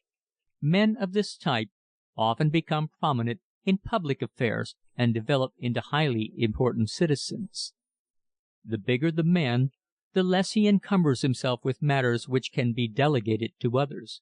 His desk is clear of all litter and minutiae, likewise his mind. Such men keep their physiques and mentalities in fine working order and are not to be goaded into ill temper. A refinement of mind is supremely essential to the man who desires to climb to the very top of the ladder. He cannot afford to close his brain to outside information. He is forced to keep it open in order to let in continuous currents of new thought. He does not want his visage to cream and mantle as a standing pond, as Shakespeare aptly puts it. Therefore, the windows of his thinking department are kept open for refreshing draughts from the outside. He reasons that always there are new guests, new faces, new things to talk about at the banquet board of life. And here is the point. If men who carry on the great industries of the world find a way to keep themselves democratic, surely men of less importance should be able to do the same? The snob is about as offensive a person as could be described. He is usually a hypocrite, or an ignoramus, sometimes both. His pomposity is naturally repellent. We easily become accustomed to dodging such characters. The detriment is theirs, not ours. They are left by the wayside and, sooner or later, wake up to the fact that they stand alone in the world. The world loves the man with an open mind. This is the usual spirit of the progressive citizen. He wants to know, and by reason of his accessibility, knowledge is brought to him. No one cares to take up the task of informing the egotist who already knows it all.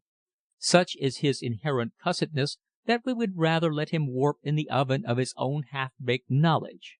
Life is too short to waste our time in educating him. "How can I see Mr. So-and-so?" says one man to another. "Don't try," is the answer. "He's not worth seeing. You can't tell him anything." And this sort of a chap misses the big opportunities just because he chooses to build up a reputation for being exclusive. He digs himself a hole and crawls into it and pulls the hole in after him. We can safely imagine him treating the members of his family as though they were servants and his employees as though they were slaves. He may succeed in small things, but in the big game of life we may write him down as a failure. If we have a big idea, we take it to a big man, the man of vision. Anything less is to putter around aimlessly. The bigger he is, the more democratic. He will not look for imperfections in our personal makeup when we show him the new process we have discovered. To be democratic is a triumph of the soul, tending to bring us in close touch with the throbbing heart of humanity. There is no isolation for those of unaffected charm and manner, no barrier in the way of friendship worth having. It is our lack of judgment if we hide ourselves so that we cannot be approached.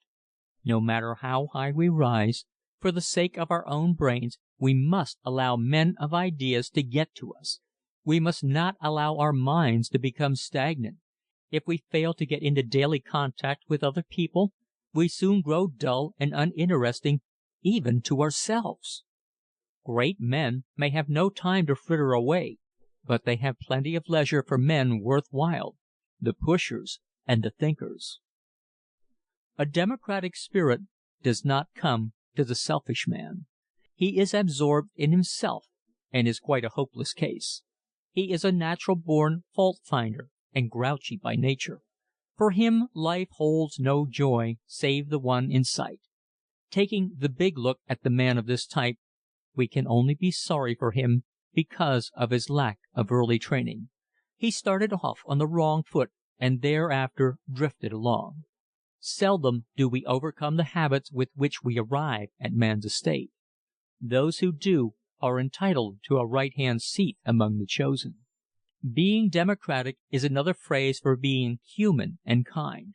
It means that we ought to be able to see behind every face and find the truth of that individual's existence. It means that life is largely a matter of how we look at it, and being human is one way to get the proper slant at things. The human mind has great adaptive power and can be molded into 1,000 ways of thinking. The intelligent man, the man who has taken stock of himself, is able to smile and extend a hearty hand-clasp whenever he feels tip-top or not.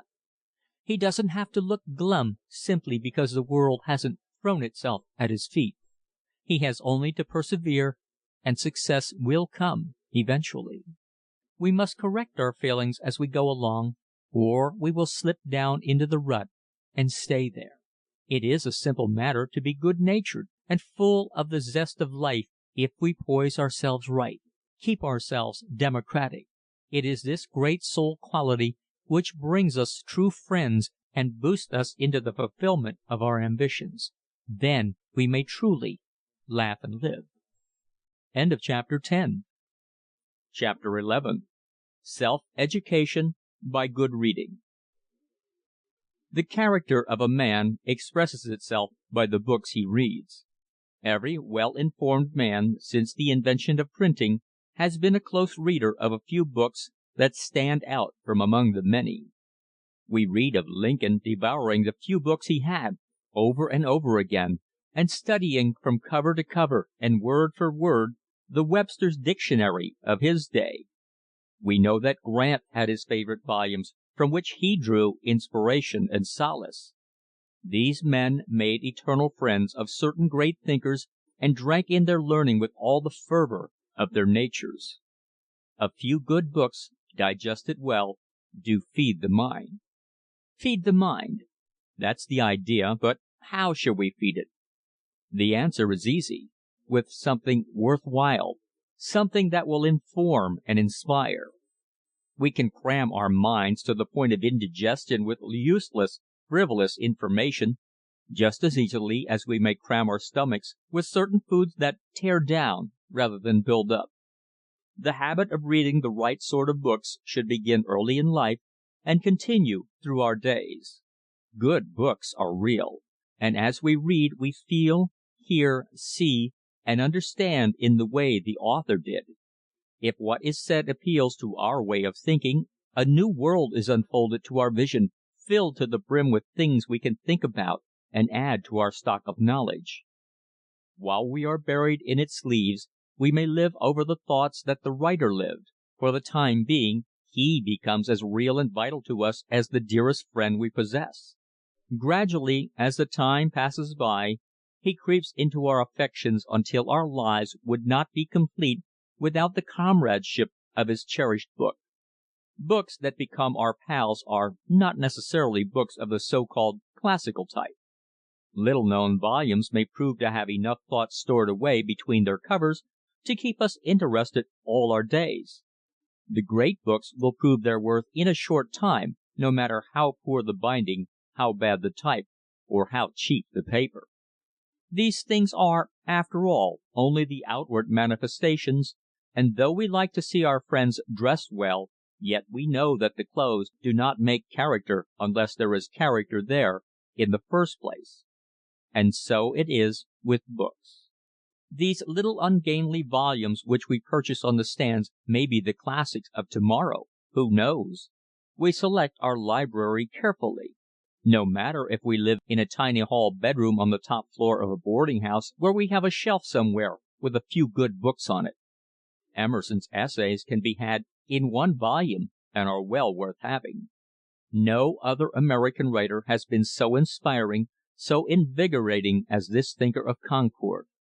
One cannot read his essays without having a desire to get up and do. It is like a breath of fresh air, a tonic, a stiff morning walk.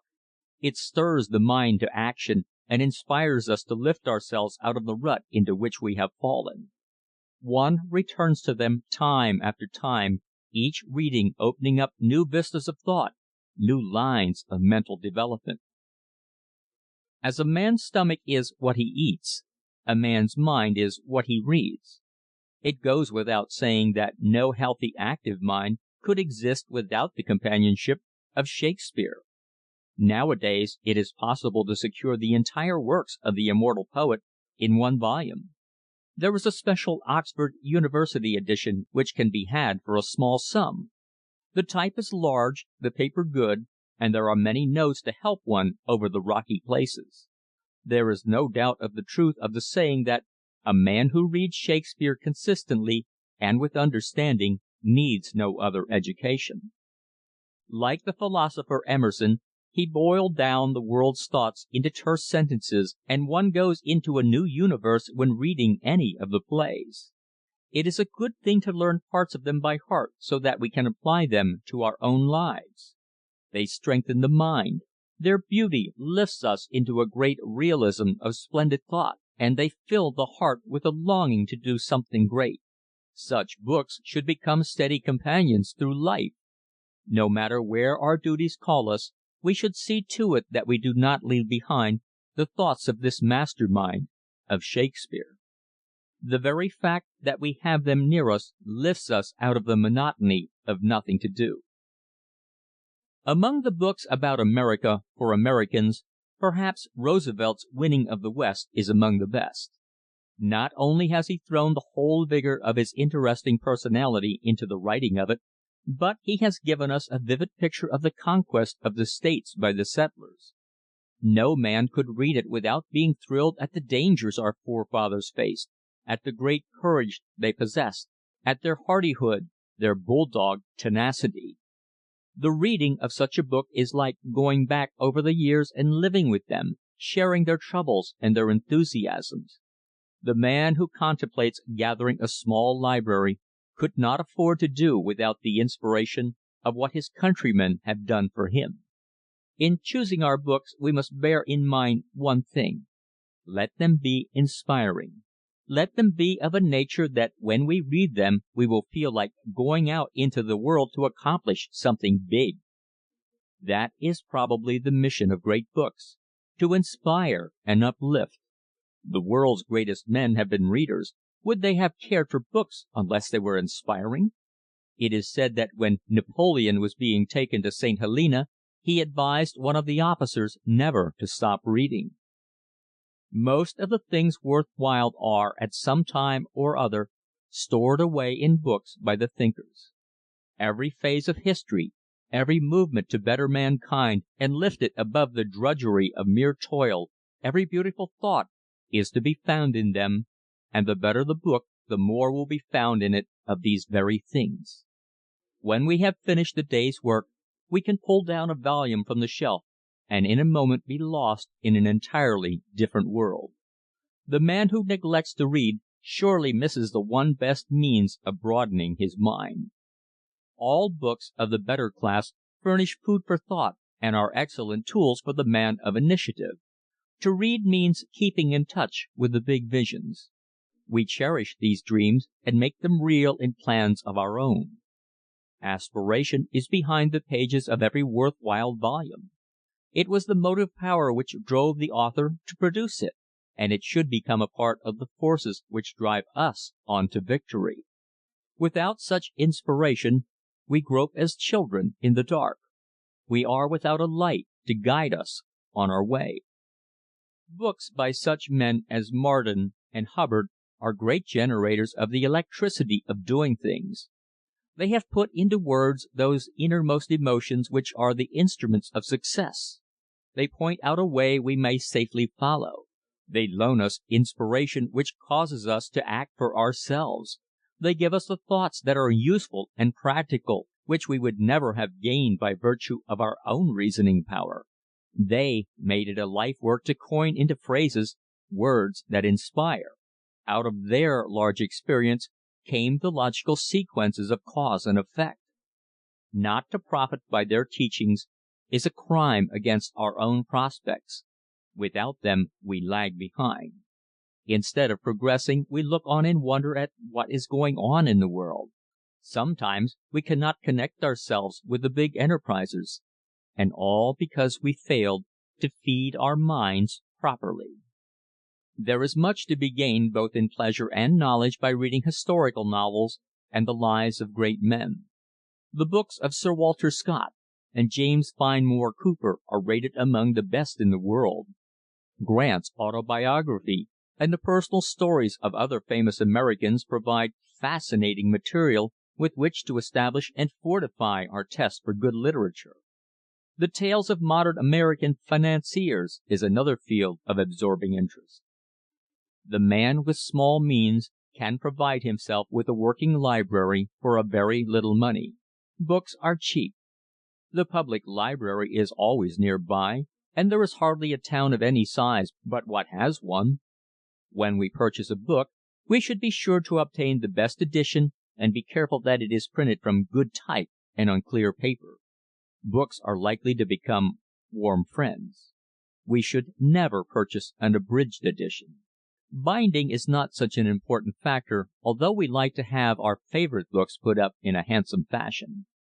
With Shakespeare, Emerson, Roosevelt, Scott, Cooper, Marden, and Hubbard, one would have quite a representative collection for a start. It would be easy to expand the list into many more. Of course, those collecting a small library who have a specialty will want books dealing with the subjects in which they are interested. However, every practical library includes books of inspirational character, and if one makes a study of the books written by great authors, it will be found that all of them profited by the reading of books which caused them to think. The Bible causes us to think, and no library is complete without it. End of chapter 11. Chapter 12. Physical and Mental Preparedness. It is not the object of this chapter to deal with a set course of physical culture, but rather to emphasize the necessity of keeping our physical house in order. There are plenty of books on physical culture which can be relied upon, and also any number of physical instructors who are able to advise and help along a set program. There are hundreds of places, institutions, clubs, YMCA's, and the like, which provide gymnasiums and every other facility for those who determine to build themselves up through consistent physical exercise. That is all very well to begin with, but afterward we must have some simple methods of our own which will not make it a hardship or a chore to keep ourselves in trim, a state of physical preparedness. It should become a part of our daily scheme to obey certain simple rules which tend toward an automatic effort instead of a discipline, and we should persevere in these until they become fixed habits. It is no trouble at all to take exercise unconsciously, and we only arrive at this by turning into an exercise any of our ordinary physical actions during the day as we go along. For instance, we can sit down in a chair, and in so doing can add a certain amount of exercise to the action itself. Also in rising. With very little effort we can come into the habit of sitting properly, posing the body as it should be, holding the shoulders in proper position. Also the chin so that it becomes a hardship to sit improperly. All of this has to do with general physique. In walking we can go along with a spring, elasticity, and vigor of motion which forces a fine blood circulation throughout the entire system. We can stoop over in the act of picking up some object from the floor, and at the same time make it a matter of physical exercise, and we may take a hat from the rack while standing away from it, thus stretching ourselves as it were into a little needful action. Putting on an overcoat or any part of our clothing may be done in such a way as to set the blood to racing through the body. Morning and night, upon getting up and upon retiring, there is every reason to make it a rule to exercise freely. The morning exercise wakes us up and sits us down finally at the breakfast table with a zest for the food set before us. The morning bath is an agency for good in this direction after we have given ourselves a good shake-up from head to foot. By the same token, exercises at night before retiring induces sound sleep and takes away the strain of the preceding day. A very successful system is that of exercising in bed.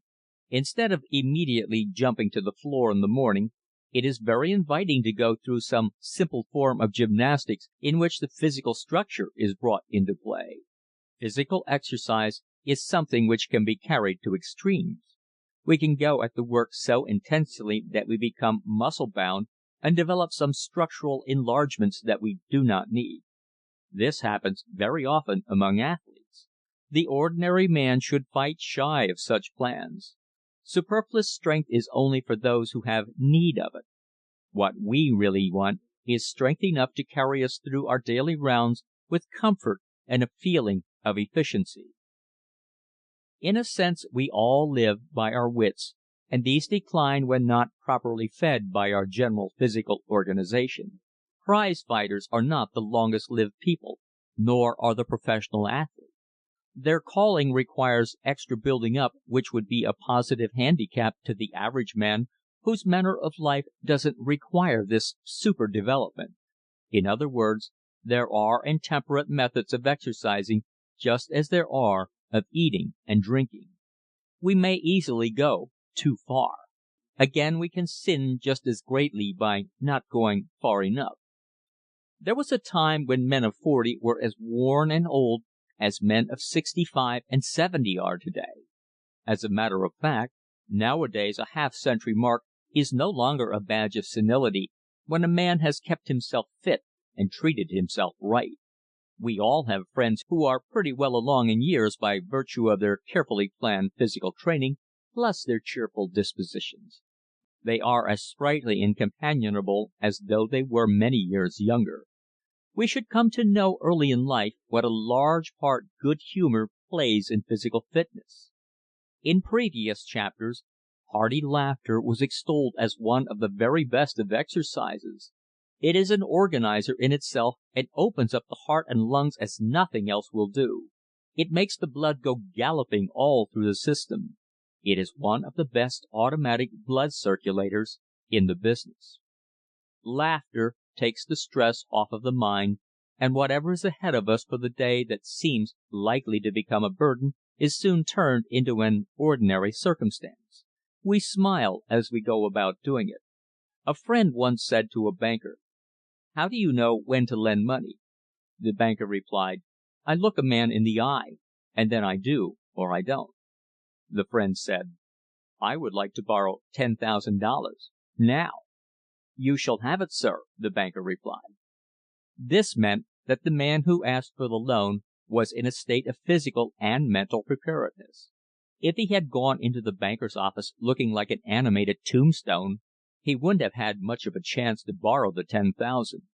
It goes without saying that the open-faced, hearty fellow inspires confidence.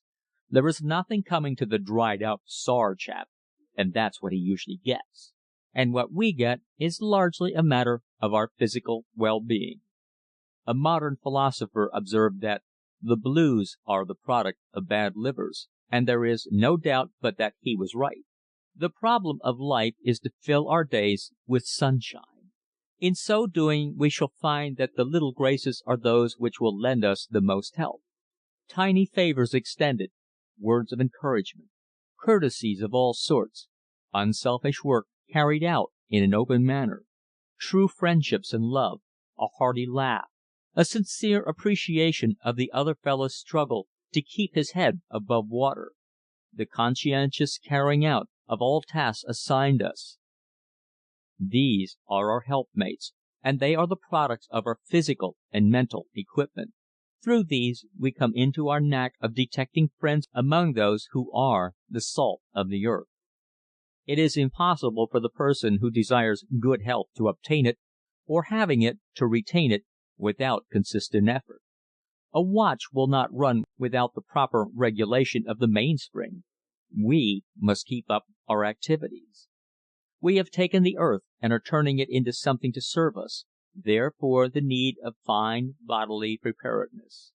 Nothing can take the place of achievement, and it comes through physical and mental efficiency. The one must not be neglected for the other.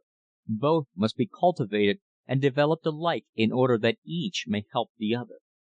Happiness comes only to those who take care of themselves. It is the natural product of clean-mindedness. No pleasure can surpass that of a conscious feeling of our strength of character. It is an all-important element in men who aspire to succeed. The man who rises in the morning from a healthy slumber and plunges into the bath after some vigorous exercise is prepared to undertake anything. His world seems fair, and though the sun may not be shining literally, it is to all intents and purposes. Thus we may go swinging along with a cheery smile, carrying the message of hope and joy to all those with whom we come in contact. Oh, it's fine to be physically and mentally fit. End of chapter 12. Chapter 13. Self-indulgence and failure. The correct definition of self-indulgence is failure, because self-indulgence is comprised of an aggregation of vices, large and small, and failure is the logical sequence thereof. Even the habit of eating may be cultivated into a vice. Indeed, there are those who gorge without restraint which in itself is unchaste and immoral. We've often seen them as, with napkin underfoot or tucked under the collar, they eat their way through mountains of food and wash it down as they reach for more. No use to say how and what we feel when we attend such performances. It is all right to say, "Look the other way," but it can't be done. It is human nature to gaze upon horror, sometimes in sympathy, but more often in amazement. Sometimes a well-staged scene of gormandizing, viewed from a seat in the second or third row center of a softly lighted, thick-carpeted food emporium, saves us the price of our own meal. We no longer hunger on our own accord. Our appetite is appeased by proxy, so to speak, and we can calmly fix our eyes on the big show and sigh for a baseball bat. No matter, a noted bachelor of medicine declares, people are what they eat. The exclamation point is our own. We quite agree with our medical brother, for we have seen people eat until we thought we would never be hungry again. But there is more to self-indulgence than the food specialist has to answer for, so we will be on our way. For instance, there is the spendthrift. Surely he is entitled to a short stanza. We all know him. He goes on the theory that he has all the spending money in the world, and that long after he is dead those on whom he spent it will remember his generosity. Vain hope. Whatever memory of him remains will be of a different kind. Those who have been bored by his gratuitous attentions will take up the threads of their existence where they left off when he drove them away from their usual haunts. No longer will they have to dodge down alleys and run up strange stairways in an effort to avoid his overtures. When alive and in full operation, he knew more about what was best for us than we could possibly think of knowing. Left to his own devices, he would have us smoke his particular brands, drink his labels, eat his selections, wear his kind of cravat, overcoat, cap, hat, shoes, and underwear. And to make his proposition sound businesslike, he would willingly pay the bills. In this little amusement we are supposed to play the part of receiver and praise his generosity. Whatever may be our verdict on this chap, we must keep in mind that his inordinate desire to waste his substance was no less than a vice, if for no other reason than its example upon others. It is just as bad to be a receiver as it is to be a spendthrift. If we cannot build up a reputation for generosity without becoming ostentatious, we might better take lessons in refinement from someone to the manner born. There is no desire to single out and set down by name and number every sort of self-indulgence. Excesses of any kind are indulgences, and it is easy to fall into them if we have not built up our stamina to resist. Our failures are usually traceable to ourselves. No matter what excuses may be offered in our behalf, we know in our own minds that we are to blame. Somewhere along the line of our endeavors we faltered, then we fell. Our conservatism, reinforced by our strength of character, finally gave way at a given point and put the whole plant out of business. Our system of inspection had become cursory instead of painstaking. Everything had been running along so smoothly we forgot that everything must wear out in time if it isn't looked after properly. A previous chapter entitled "Taking Stock of Ourselves" has a specific bearing upon the subject in hand. It emphasizes the necessity of taking stock of ourselves early in life in order that we may know our weak spots and take immediate steps to dig them out by the roots and replace them with hardy perennials which thrive on and on until the last day. And that reminds us that it is well to take stock of ourselves every little while. Even hardy perennials have to be looked after, the ground kept fertile and watered against the draughts of forgetfulness and neglect. And so it must be with our mental and physical processes, in order that each day of our lives we may go forth with renewed forcefulness, with every atom of character in full working order. Having started off on the right foot, we are less likely to have trouble with our higher resolves during the lean and hungry years of our youth when we go plunging headlong toward the goal of our ambitions. Usually it is not until we come into Easy Street that we find that we dropped something somewhere along the line which we must replace at once or we will be laid up for repairs. But lo and behold, Easy Street is fair to look upon. It dazzles the eye. It takes hold of the sensibilities. Everybody wears Sunday clothes on this street, and seems to be superlatively happy. Surely it would hurt to linger a while and see what is going on. Why, this is the most talked about street in the world. Some of the people we have dealt with have told us about it. They said it was the only street for a man of means, for there could be found the very things for which we strive in life. They told us that the people we would meet represented the higher order of intelligence, brainy, alert, accomplished, a grand thoroughfare for those who would know life in the fullness thereof. Now, it is a fact that Easy Street may be crossed and recrossed in safety every day of our lives if we do not tarry. Financial competence might permit of it, but competent efficiency demands that we trot along, keep moving, get away before we settle down into its ways. The action we need is not along this brilliant lane. But suppose we do take a chance just to test the serene confidence which we think is so safely nailed down within us. The very thought of it makes the caution bell tinkle in our ears. But caution is a species of cowardice, after all. We say, a man of courage may dare anything once. And just at the moment we waver, who comes along but our old friend, self-indulgence, the well-dressed, carefree fellow who once told us all about Easy Street and invited us to look in on him sometime. Nothing would please him more than to show us the whole works. And here he is shaking us by the hand and pulling us along, for he is an affable fellow and will not take no for an answer. Our struggle is feeble. A huge chunk of our strength of character falls off into space then and there. Even at the gilded entrance we try again to beg off, to slip away, but self-indulgence will not hear. So together we go through the portals leading into a grandeur we had never known, beyond our experience and power to believe. This is likely to become the turning point in our career.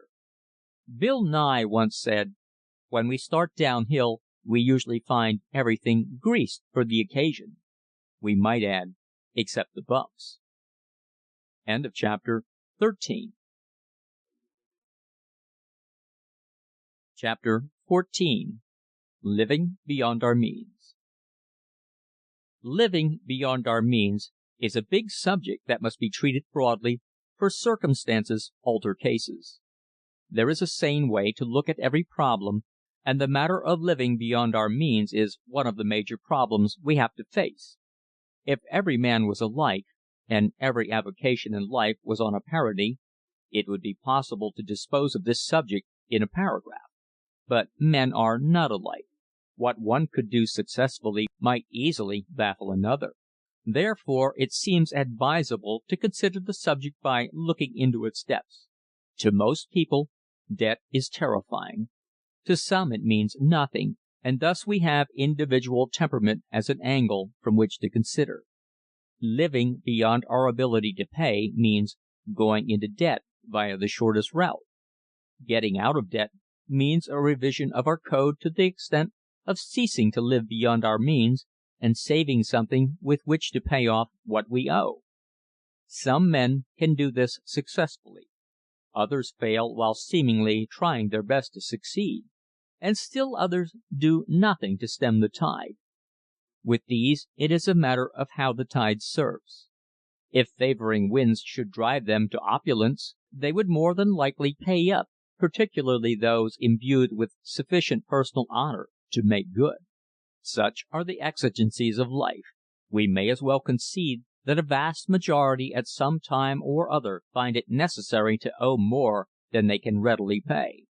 Emergencies arise which force us into expenses that require credit, and if we have so ordered our lives that when the pinch comes we have no credit established, the fact that we pay out our last dollar and go hungry to bed does not bring us much sympathy. Thus it would seem that to be able to say, "I pay as I go," or "I owe no man a dollar," or "I never live beyond my means," is not much of a boast when, after a death in the family, or other unforeseen circumstances, we find ourselves broke and nowhere to turn for accommodation. It has been aptly said that people can save themselves to death. In other words, one may develop the saving habit to such an extent that Laugh and Live can find no room beside us on the perch of our existence.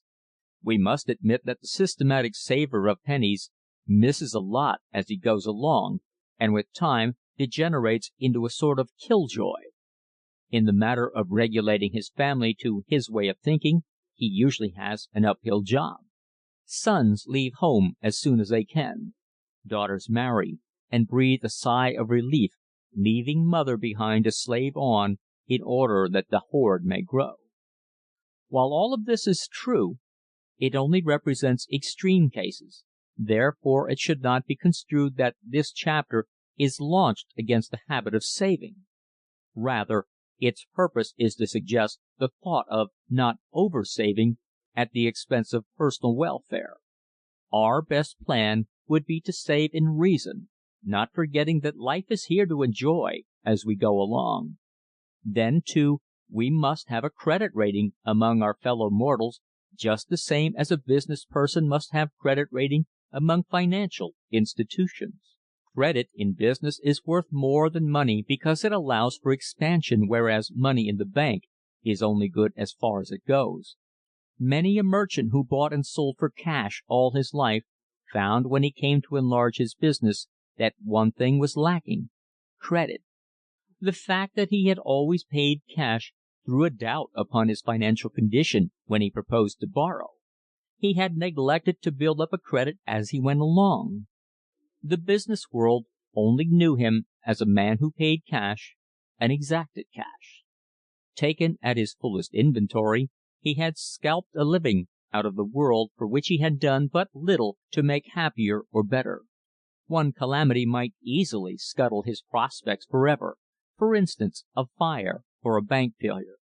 And without credit, it would be difficult to start over again. By all means, we must save something for the rainy day as we go along, and our savings can be made up of other things than actual cash in bank. One item of our savings is the habit of keeping up our appearances. Living beyond our means does not incorporate the thought that, in order to save every possible cent, we should become slipshod and shabby. Carelessness in dress takes away from our rating as nothing else will, for it has to do with first impressions of those with whom we come in contact. Gentility pays dividends of the highest order, being, as it is, a badge of character. Neatness bespeaks character, and it is just as cheap in dollars and cents to keep ourselves respectably clothed as to indulge in shoddy apparel under the delusion that we have saved money on the purchase price. Good clothing, costing more at the start, lasts long and looks well as long as it lasts. Shoddy apparel never is anything else but shoddy, and well might it proclaim the shoddy man. When we throw away our opportunity to present a genteel appearance just for the sake of the bankroll, we doom ourselves to defeat in the pursuit of knowledge. We cannot get all we want to know by the mere reading of books. We must mingle with people. We must interchange thought that we may crystallize what we know into practical knowledge so that it can be made into tools to work with. While the man of brains is welcome everywhere, the matter of his appearance has a lot to do with how he is received and with whom he may fraternize. "Isn't it a pity," we hear people say, "that with all his brains he hasn't sense enough to make himself presentable?" But the worst phase of the situation is that the unkempt man sooner or later loses faith in himself and either ceases to hoard at the expense of his gentility, or he gives up his opportunity to mingle with others and lapses into habits consistent with miserly thoughts. The phrase, "a happy medium," is well known and decidedly applicable to the subject of saving as we go along, so that we may avert the sorrows which follow in the wake of living beyond our means. It suggests a desirable middle course which permits us to adopt a sane policy rather than flying to an extreme. It cannot be said that we are living beyond our means when by reason of our association with men of affairs we need to spend more money and thereby save less in preparing ourselves for the larger opportunities which will naturally follow. Young men often go through college on their uppers, so to speak. There is not a cent which they could honestly save as they went along without cheating themselves. The point is that their situations in life force them to spend rather than to save money. But in so doing the real saving was in the spending thereof. They enlarged their knowledge and decreased their bank accounts for the time being.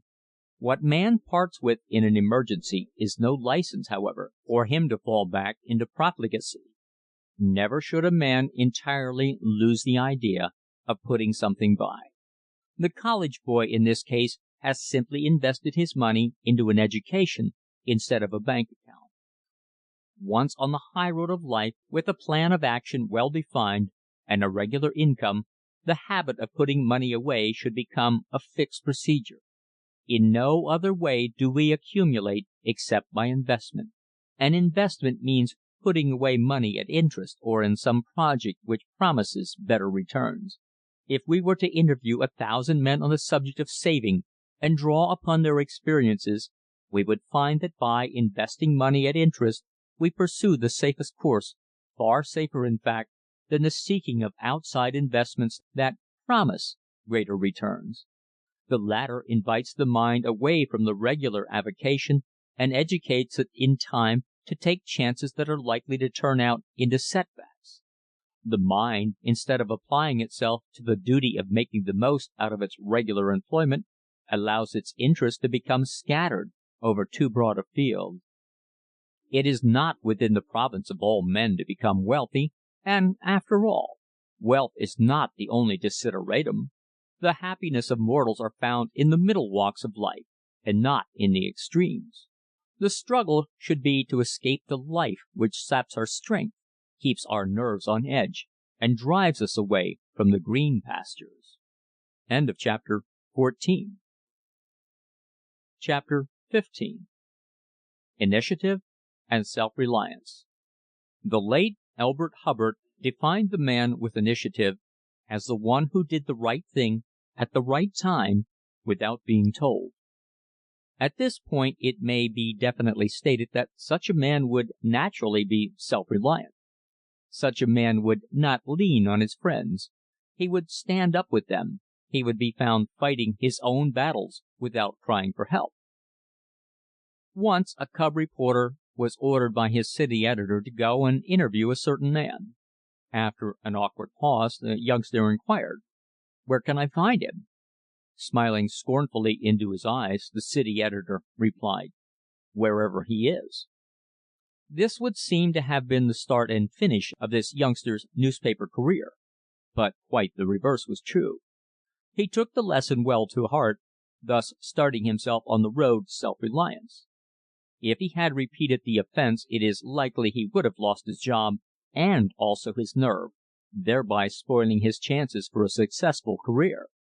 The fact that he did not, but went on and made of himself a famous newspaper man proves that he lost no time in developing initiative and self-reliance. There is no questioning the vast importance that these two words mean to all of us. Many a man who did not grasp the significance of initiative became a leaner for the rest of his life. Many a man also missed his chances by doing just as he was told and nothing more. His work ended there. In due course, it is inevitable that such a man should become part of the great army of discontented ne'er-do-wells who help to block the pavements in front of the loafing places. Hesitation, vacillation, and growing diffidence take the place of self-reliance. He falls to the bottom like a stone, and there he rests, a drag anchor in the mire. His job gets the best of him because he lacks initiative. Once stranded, he becomes an arrant coward, afraid of his own shadow. We must make our own opportunities, otherwise we are children of circumstance. What becomes of us is a matter of guesswork. We have no hand in compelling our own future. Diffidence is a species of cowardice. It causes a man's courage to ooze out at his toes faster than it comes into his heart. Such men often have big ideas, but having no confidence in themselves, they lack the power to compel confidence in others. When they go into the presence of a man of personality, they lose their self-confidence, and all of the pent-up courage which drove them forward flies out at the window. Their weakness multiplies with each failure until finally the jig is up. Their impotency is complete. Very largely, those who have big ideas to present expect to be taken in on them and to be given an opportunity to succeed along with their scheme. When a man becomes so unfortunate as to be unable through diffidence to explain himself, his big idea goes into the wastebasket, and with it all of the hopes he has built upon it. Another nail has been driven into his casket of failures. To such a man all pity, but we will not allow him to escape until we have given him a pat on the back and pointed out the right road to travel. We mustn't preach to him or undertake to force him to do anything, but we will at least give him a helping hand and show him that there is a royal road to his goal. This man needs first of all to build upon his physique. Perhaps he has a bad stomach and likewise bad teeth. Exercise, regular exercise, should be the first thing on his program. Fresh air, long walks, deep breathing, dumbbells, boxing, rowing, skating in season, and wholesome companionship day by day. In the long run, boxing will become his most efficient exercise. When a man can take a blow between the eyes and come back for more, he has begun to fortify his own combativeness. That is what he needs in life's battles, the nerve to come back for more after a slam on the jaw that would lay another man low. And when it's all said and done, and the exercise game has become a feature of his day's work, he must settle down to good plain food and plenty of sleep. There is nothing in all the world like these things combined for the upbuilding and upholding of health and courage. Our success is a matter of courage. A man who can steel himself to be knocked down and get up immediately afterwards and hand the other fellow a ripping punch has added to his own pep. All courage is of the same cloth, whether physical, moral, or spiritual. To build upon one is to build up the others, the human system being constructed on such a basis that if one part is affected, all the rest follow suit. A man who isn't afraid of a physical combat will readily match his wits with his fellow man. Physical training is therefore all important to initiative and self-reliance. Our natural aim is to make for ourselves a true personality that does not know defeat. When we come to an obstacle, we must be able to hurdle it. It is all very well to say that the longest way around is the shortest way across, but it doesn't sound like initiative and self-reliance. There is one thing about men who rely upon themselves. They make no excuses, nor do they puff up over victory. Posing for applause is as distasteful to them as standing for abuse. All they ask is a square deal and the confidence of their associates. If they fall down on a proposition, they get up and go at it again until success crowns their efforts. Such men have a way of turning defeat into victory. How immeasurably inferior to such a spirit is the fellow who whines and moans at every evil twist of fortune. He has no confidence in himself, and nothing else to do except confide his woes to all who will listen to his cowardly story of defeat. Such men are least useful in the important work of this world. They are the humdrum hirelings, the dumb followers. The pitiful part of it all is that they could have succeeded had they but taken stock of themselves when the taking was good. But while there is life, there is hope. Likewise, a chance. It is up to us. One of the startling things about men of initiative is the way they come forward in times of trouble. We don't have to point to Andrew Jackson in the War of 1812. We can look around us. Take, for example, a great fire. Haven't we often read of the brave fireman who sprang forward and by doing the right thing instantly saved a multitude of lives? Well, such a man is possessed of self-reliance. He is trained for the hazardous life he leads. When the emergency arose, he was ready in a jiffy to do the work expected of him. It is safe to say that without training, such men would have botched the job, and instead of being praised to the skies, would have sunk into oblivion under the heap of public scorn. Sometimes it happens that a man accidentally becomes a hero, but it was no accident that he was able to become one. He must have had initiative. He must have had self-reliance. Archibald C. Butt was such a man. He went down on the Titanic. The last act of his life was to help women and children into the boats and calm their minds as they were lowered away. Astor was of the same metal, both sublimely oblivious to the terrible fate which hung over them. Here was initiative and self-reliance in its highest form. And this sort of man is everywhere. The car in which we ride to work every morning contains one or more of them. Let something happen, and we will see them spring forward with a line of action already formed. At their word of command we automatically obey, and then, when the worst is over, a kindly voice reassures us, and we go on our way rejoicing. What would the world do without these men? History is filled with the tales of heroes and heroines, and for every Joan of Arc there are thousands upon thousands who have done heroic things without a word of praise. Moreover, the really brave soul declines all ovation. No real hero claims reward. To have done the right thing at the right time is reward in itself. This quality of self-strength and self-dependence is not confined to any race of people, but in nations where personal liberty survives, initiative is at its best. Somehow, whenever the emergency, the man comes forth to do and dare. The Great World War, still raging as these lines are penned, has furnished untold thousands of examples of courageous action, enough to last until the end of human affairs, but they will go on and on in multiplied form, each day's score superseding those of the day before. It would be bully to know that we are doing our share in safeguarding the supply of initiative and self-reliance needed in this world. We must keep moving. The fellow who gets in a rut through lack of initiative finds that with advancing years it becomes harder and harder to get out of it, so that the best plan is to make the move now while there is time to succeed.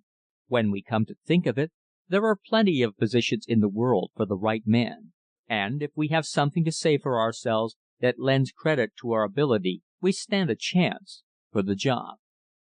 End of chapter 15. Chapter 16. Failure to Seize Opportunities. There is an old saying to the effect that opportunity knocks but once at our door, and that is all fol-de-rol. Opportunity knocks at some people's doors nearly every day of their lives, and is given a royal welcome. That's what opportunity likes, appreciation. It goes often to the home where the latch string hangs on the outside.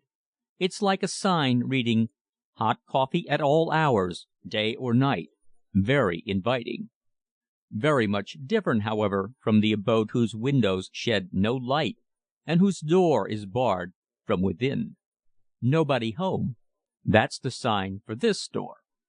Mr. Numbskull lives here, and most of the time he sleeps. When anyone knocks on his door, he pulls the covers up over his head to shut out the noise. He's down on his luck anyhow. Therefore it would be a waste of good shoe leather for him to be up and puttering around. If opportunity ever knocked at his door, he could say in all truth that he never heard it. He had often heard of opportunity being in the neighborhood, but one thing is certain, somebody else had invariably seen him first.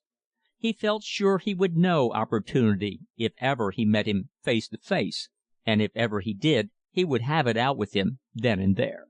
Meanwhile, dadgast the luck. Always the fates pursued him with some sort of hoodoo, and his neighbors, well, some of them had sense enough to keep their distance and let him alone. Others, however, had not been considerate of the fact that a jinx was on his trail and were given to making sarcastic remarks concerning him.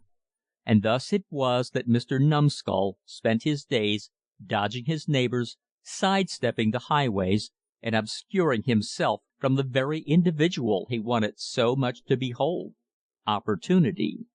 At last there came a time when, in despair and in disrepute, he took to the woods, and is yet to be heard from.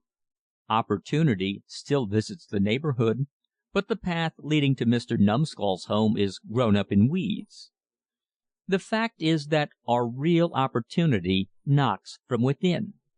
Through experience, built upon consecutively by continuous effort, our vision expands and pounds its way out through the portals of our brain.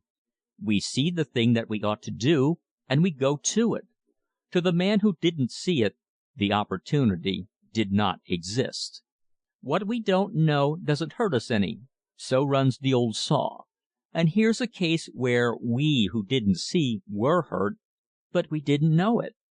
For those of us who have vision there are all sorts of opportunities, but many of them are not good for us.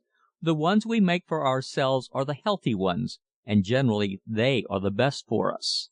Our own baby is the one we will take the greatest pride in and enjoy the most. Then we become masters of our own destiny in a sense, and can be more independent through having no senior partners in the enterprise. Often our dreams bring forth a need for many kinds of special knowledge, and for these we go into the open market, offering opportunity to many others in return for their assistance. Thus we find that everything we do is in relation to other things and dependent in part on other people. This should make us careful and a wee bit wary. Opportunities are widely divergent in nature.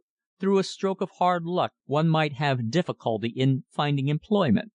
The first opportunity might lead to a job in a bar room, but having fortified ourselves by developing our highest attributes such as honesty, integrity, cleanliness of body and mind, we are able to somehow or other pinch along until something better shows itself. First-class principles are not to be thrown away upon the first provocation, therefore, in order to take away the temptation, we might as well figure out that a great many employments in the world do not represent real opportunities and therefore should not be considered. Failure to seize such so-called opportunities becomes a virtue in the same sense that the failure to seize a decent opportunity becomes a shame. Often opportunity comes through meeting men of affairs who have power and wealth at their command. These are usually in connection with enterprises of the greater magnitude. Those of us who have the powers to control our destinies to a reasonable degree should not stand back in our support of these.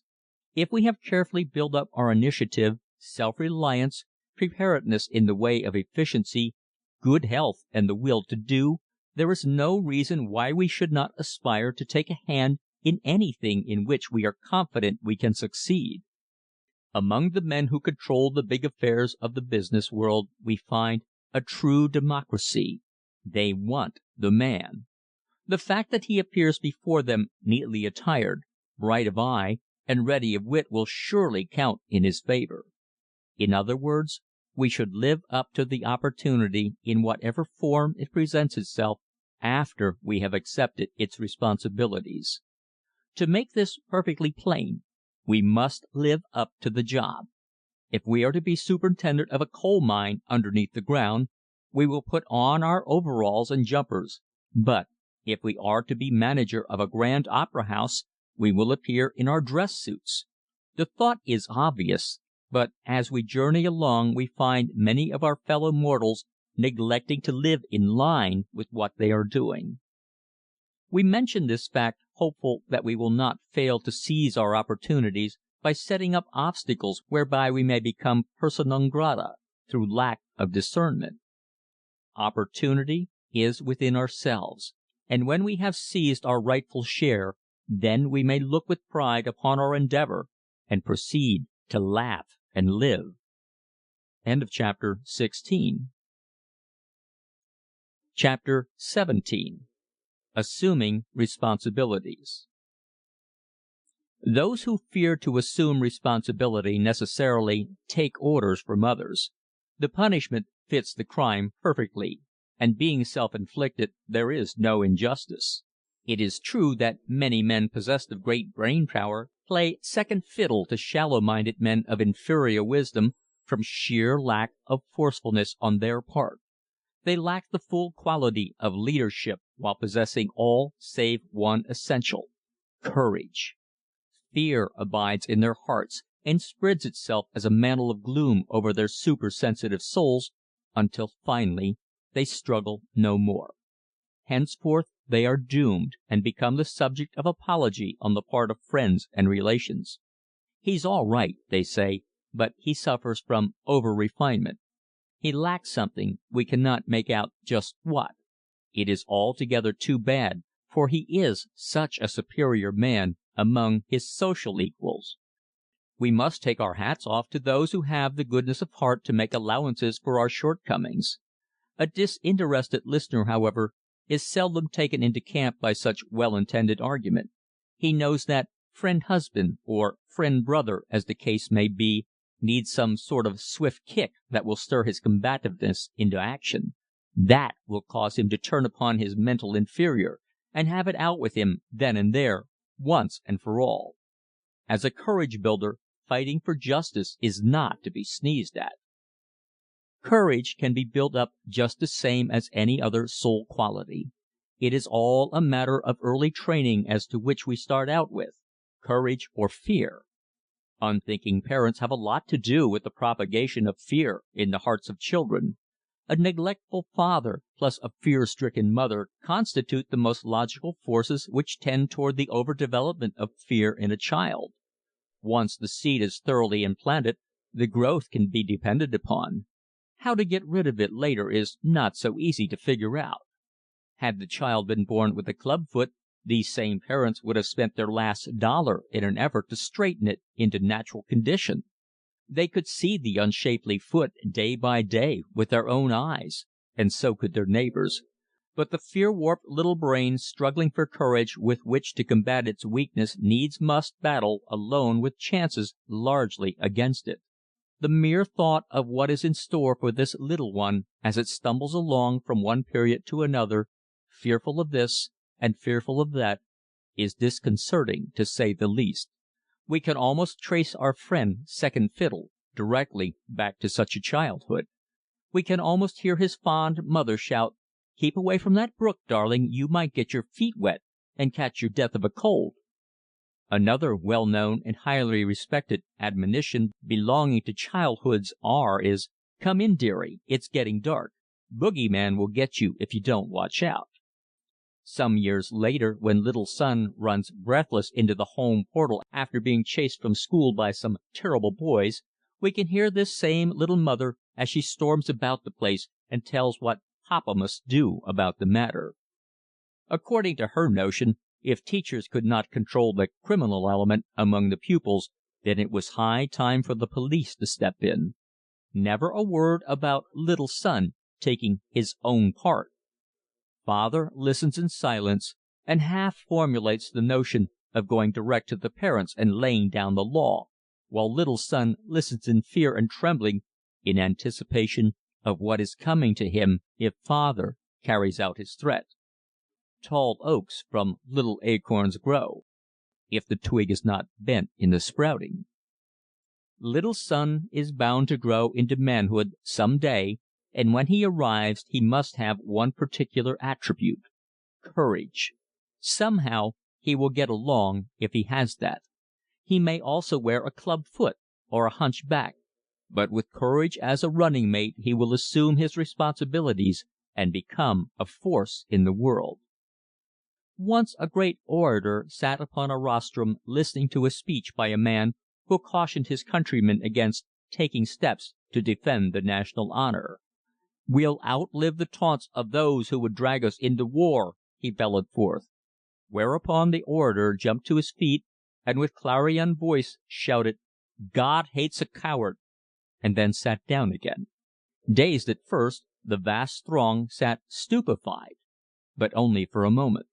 Then as one man they jumped to their feet and by reason of prolonged cheering gave national impulse to a thought which has since been sermonized from thousands of pulpits. The orator had simply paraphrased and put pep into the old biblical slogan, "The Lord helps those who help themselves." The effect was electrical. The whole country rallied to the idea with the result that we saved ourselves from war by showing the solid front of being ready and willing to defend ourselves. Everything that tends to build up courage is an asset in life. The more we have of it the further we go, and the more interesting our lives become. For the man of the lion heart all things unfold, and unto him the timid must bring their offerings. No one of ordinary gumption concerts the human flivver. Advice from him would be unavailing. His point of view would be inadequate, his ability to advise impotent. We go to the man who does things and say to him, "Here is my little idea. Do you want to help me put it over?" If it is good, he does. If not, his experience tells him so, for men of courage are naturally possessed of large vision. Their lack of fear has given them right of way over vast areas of the world of action. They fail only as their lights go out forever. With courage we can order our own lives and take orders only from those of superior wisdom. This we can never afford not to do. The courageous man of largest vision commands by his power to reason logically and therefore assumes the air of comradeship rather than overseer or boss. Only through lack of moral and physical courage are we to become the slaves of these. Courage, the child of hope, the despair of failure. Born of good cheer, it links its fate with the higher attributes and tramples underfoot the fears which spring up before it. When sown early into the hearts of the young, its companionship becomes unerring in its efficiency for good throughout their lives. End of chapter 17. Chapter 18. Wedlock in Time.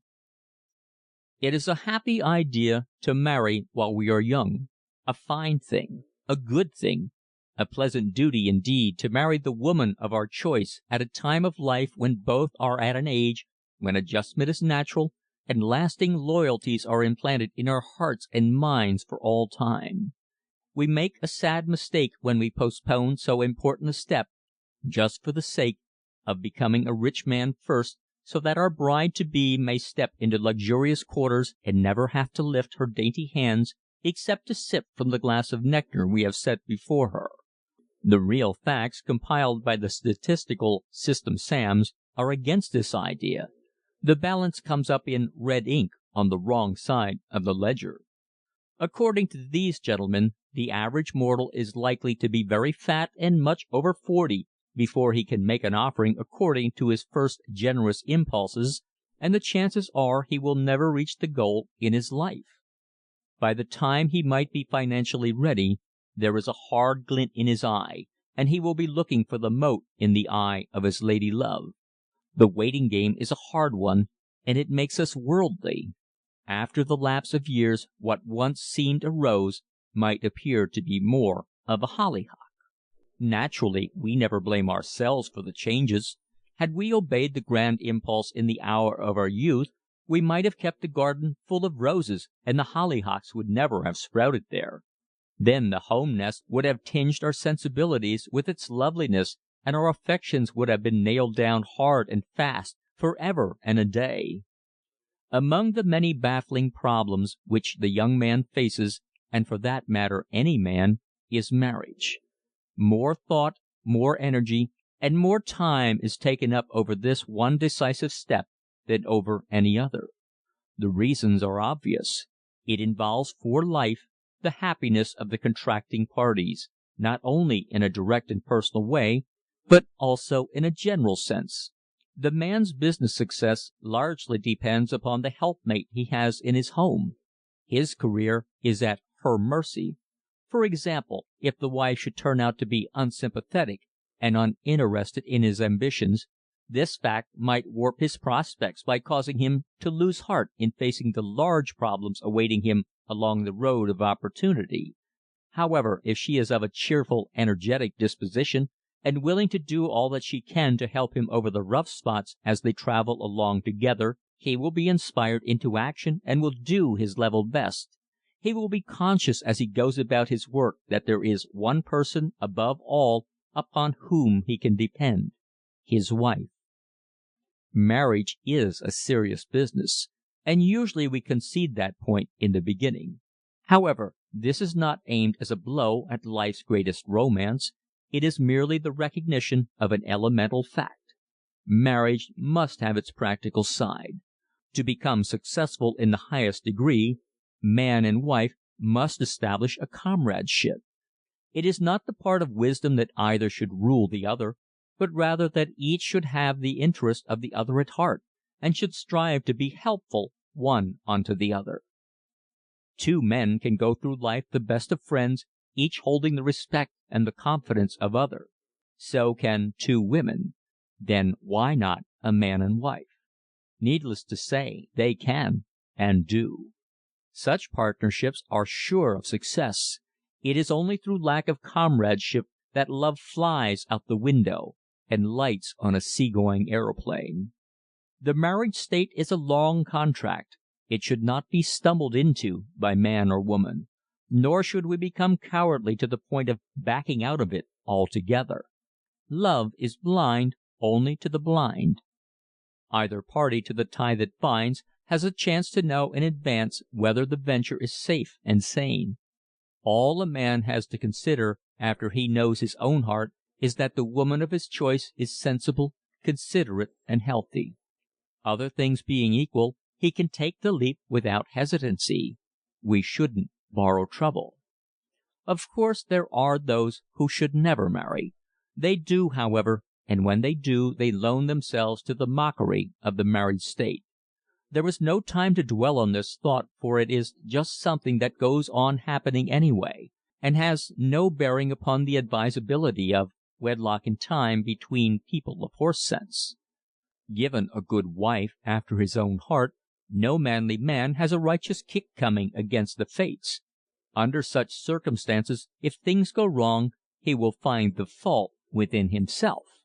Of course, we should, to the fullest possible extent, be prepared for marriage before assuming its responsibilities. We should at least have a ticket before embarking, and it is the real man's duty to provide the ticket. Since it is to be a long voyage, a round trip isn't necessary.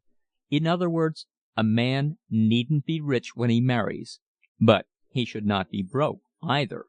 Lack of funds a few days after the honeymoon is too hard a test for matrimony to bear nobly.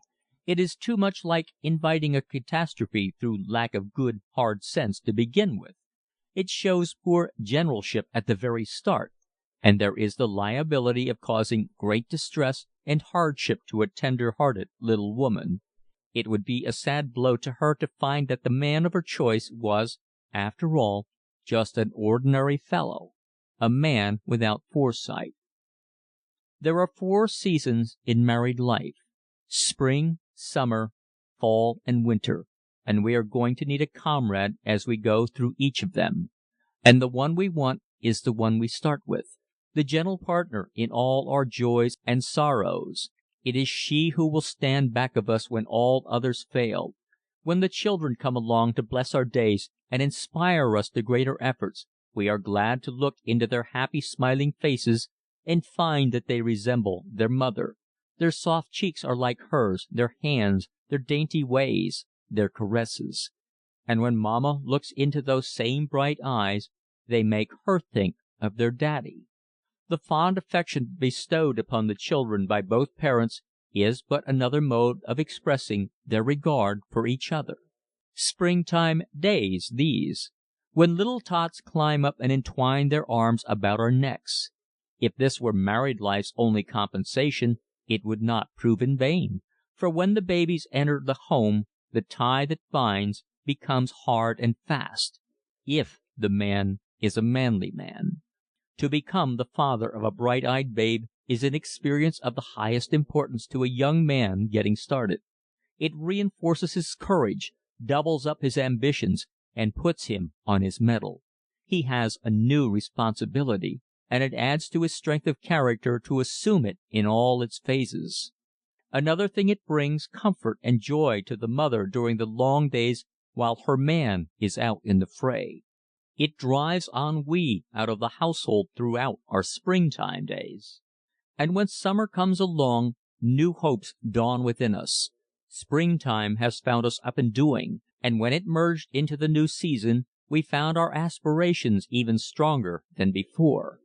Children must be educated and their futures prepared in advance as far as may be. They must not go into the world without tools to work with. Meanwhile, the household teems with plans and becomes a veritable dreamland of youthful fervor.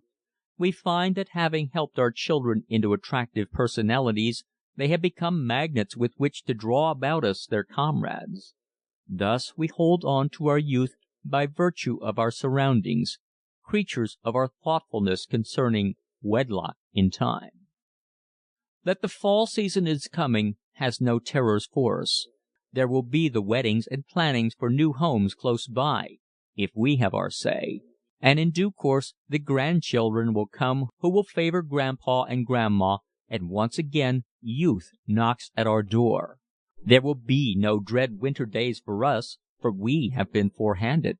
We have a new crew on board to chase away the cares of old age and infirmities. Try how we will, there is no way to forestall the operation of the law of compensation. We reap as we sow. The world will be good to those who compel its respect by becoming the right sort of citizens. Wedlock in time. That's the answer. End of chapter 18. Chapter 19. Laugh and Live. Again, I find it expedient to resort to the personal pronoun, and therefore this final chapter is to be devoted to you and me. There are facts you may want to know for sure, and one of them is whether or not I live up to my own prescription. I do, and it's easy. I have kept myself happy and well through keeping my physical department in first-class order. If that had been left to take care of itself, I would surely have fallen by the wayside in other departments. Once we sit down in security, the world seems to hand us things we do not need. Fresh air is my intoxicant, and it keeps me in high spirits. My system doesn't crave artificial stimulation because my daily exercise quickens the blood sufficiently. Then, too, I manage to keep busy. That's the real elixir, activity. Not always physical activity either, for I must read good books in order to exercise my mind in other channels than just my daily routine, and add to my store of knowledge as well. Then there is my inner self, which must have attention now and then. For this a little solitude is helpful. We have only to sense the phenomena surrounding us to know that we must have a working faith, something practical to live by, which automatically keeps us on our course. The mystery of life somehow loses its density if we retain our spark of hope.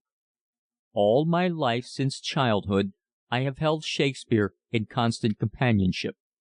Aside from the Bible, which is entirely apart from all other books, Shakespeare has no equal. My father, partly from his love for the great poet, and partly for the purpose of aiding me to memorize accurately, taught me to recite Shakespeare before I was old enough to know the meaning of the words. I remembered them, however, and in later years I grew to know their full significance. Then I became an ardent follower of the master philosopher than whom no greater interpreter of human emotions ever lived. In the matter of sage advice there has never been his equal. In Hamlet we find the wonderful words of admonition from Polonius in his farewell speech to his son Laertes, as good today as 400 years ago, and they will continue to be so until the end of time. It matters not how familiar we may be with these lines, it is no waste of time to read them over again once in a while. They seem to fit the practical side of life perfectly. If we have any complaint by reason of their brusqueness, we have only to temper our interpretation according to our own sense of justice. In other words, if we wanted to loan a 10-spot now and then, we would just go ahead and do it. Meanwhile, to save you the trouble of looking up these lines, here they are in Laugh and Live. And these few precepts in thy memory. See thou, character, give thy thoughts no tongue, nor any unproportioned thought his act. Be thou familiar, but by no means vulgar. The friends thou hast, and their adoption tried, grapple them to thy soul with hoops of steel. But do not dull thy palm with entertainment of each new hatched unfledged comrade. Beware of entrance to a quarrel, but being in, bear that the opposed may beware of thee. Give every man thine ear, but few thy voice. Take each man's censure, but reserve thy judgment. Costly thy habit as thy purse can buy, but not expressed in fancy, rich, not gaudy. For the apparel oft proclaims the man, and they in France of the best rank and station are of a most select and generous sheaf in that. Neither a borrower nor a lender be, for loan oft loses both itself and friend, and borrowing dulls the edge of husbandry. This above all, to thine own self be true, and it must follow, as the night the day. Thou canst not then be false to any man. The time has come to close this little book. It has been a pleasure to write it, and a greater pleasure to hope that it will be received in the same spirit it has been written. These are busy days for all of us. We go in a gallop most of the time, but there comes the quiet hour when we must sit back and take stock. I know this from the letters that come to me asking my opinion on all sorts of subjects. People believe I am happy because my laughing pictures seem to denote this fact. And it is a fact. In the foregoing chapters I have told why. If in the telling I shall have been instrumental in adding to the world's store of happiness, I shall ever thank my lucky stars. Very sincerely, Douglas Fairbanks. Chapter 20. A Close-Up of Douglas Fairbanks by George Creel. Reprinted from Everybody's Magazine by permission of the Ridgway Company, New York. Young Mr. Douglas Fairbanks, star alike in both the speakies and the movies, is well worth a story. He is what every American might be, ought to be, and frequently is not. More than any other that comes to mind, he is possessed of the indomitable optimism that gives purpose, punch, and color to any life, no matter what the odds. He holds the world's record for the standing broad grin. There isn't a minute of the day that fails to find him glad that he's alive. Nobody ever saw him with a grouch or suffering from an attack of the blues. Nobody ever heard him mention hard luck in connection with one of his failures. The worse the breaks of the game, the gloomier the outlook, the wider his grin. He has made cheerfulness a habit, and it has paid him in courage, in bubbling energy, and buoyant resolve. We are a young nation and a great nation. Judging from the promise of the morning, there is nothing that may not be asked of America's noon. A land of abundance with not an evil that may not be banished, and yet there is more whining in it than in any other country on the face of the globe. If we are to die, nibbled to death by ducks may well be put on the tombstone. Little things are permitted to bring out paroxysms of peevishness. Even our pleasures have come to be taken sadly. We are irritable at picnics, snarly at clambakes, and bored to death at dinners. The government ought to hire Douglas Fairbanks and send him over the country as an agent of the Bureau of Grins. Have him start work in Boston and then rush him by special train to Philadelphia. If the wealth of the United States increased $41 billion during the last 3 peevish whining years, think what would happen if we learned the art of joyousness and gained the strength that comes from good humor and optimism. Doug Fairbanks, now that he is in the movies we don't have to be formal, is the living, breathing proof of the value of a grin. His rise from obscurity to fame, from poverty to wealth, has no larger foundation than his ever-ready willingness to let the whole world see every tooth in his head. Good looks? Artistry? Bosh! The Fairbanks features were evidently picked out by a utilitarian mother who preferred use to ornament. And as for his acting, critics of the drama imbued with the traditions of Booth and Barrett have been known to sob like children after witnessing a Fairbanks performance. It is the joyousness of the man that gets him over. It's the 100% interest that he takes in everything he goes at that lies at the back of his success. He does nothing by halves, is never indifferent, never lackadaisical. At various stages in his brief career, he has been a Shakespearean actor, Wall Street clerk, hay steward on a cattle boat, vagabond, and businessman, knowing poverty, hunger, and discomfort at times, but never, never losing the grin. Things began to move for him when he left Denver High School back in 1900 for the purpose of entering college. As he says, a man can't be too careful about college. He started for Princeton, but met a youth on the train who was going to Harvard. He took a special course at Cambridge, just what it was he can't remember. But at the end of the year it was hinted to him that circus life was more suited to his talents, particularly one with 3 rings. A friend, however, suggested the theatre, and gave him a card to Frederick Ward, the tragedian. Mr. Ward fell for the Fairbanks grin, and as a first part assigned him the role of François the lackey in Richelieu. What he lacked in experience he made up for in activity and unflagging merriment.